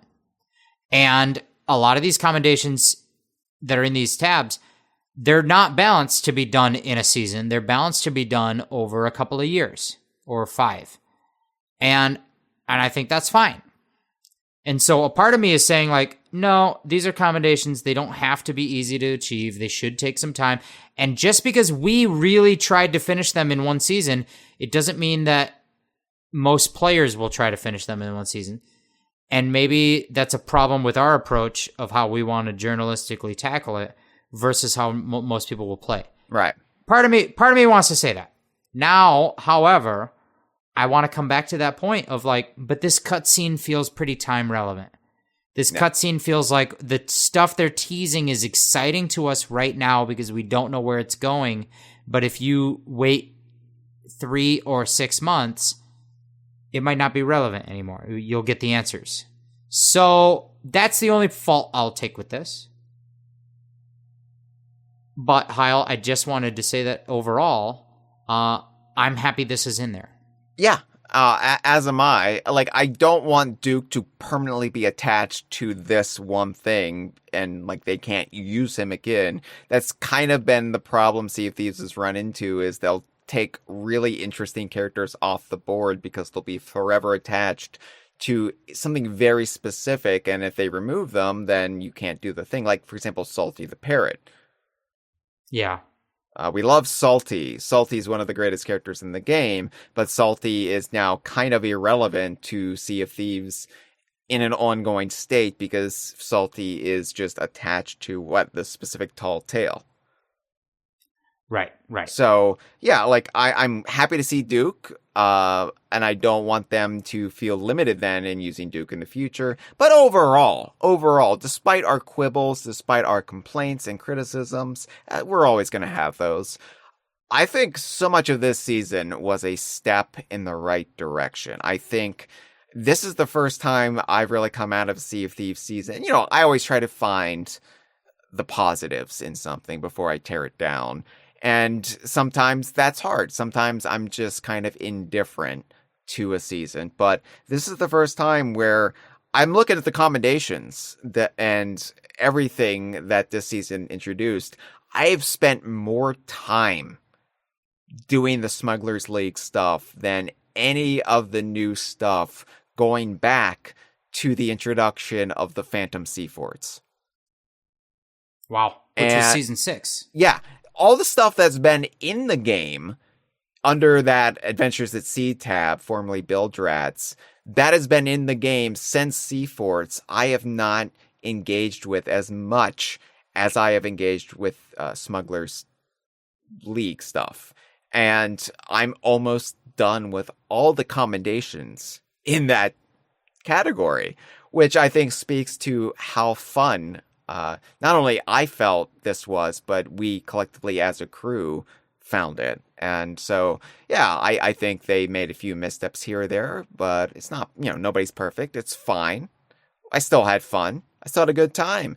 And, just from what we have played of season 18 so far, I feel like the lessons learned here are being applied going forward. So, I am actually optimistic about Sea of Thieves in 2026. I agree. And you know what? For the first time in a while, I didn't feel like in order to keep the interest, I had to come up with some gimmick, like a trivia game or an Uncle Dad or some bullshit. Like, I didn't have to show up to this podcast with a random game show to make it worth talking about.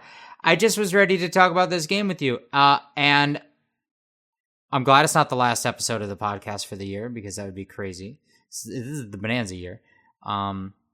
But I liked it. I thought it was fun. I don't like playing Sea of Thieves on Sunday mornings, but I'll try my best. and I'm sorry for going on a Bible study rant. But maybe you all should get off my back, because I'm just trying to combat fascism. I don't know what you people want from me. I think, long story short, Hyle, what we can both agree on is the pumpkins were too small. Yeah, really. That really fucking sucks. It fucking sucks. You don't get as much pumpkin, even though you're paying full price for the pumpkin, and then you put it in the shopping bag, and it's like, oh, you make sure you insert your tiny pumpkin. I said I just did! There's like a little sticker of Captain Flameheart next to the pumpkin size, and it says, I did that. Remember? Just like a little bit of politics. This has been a File 2 production. Que rico.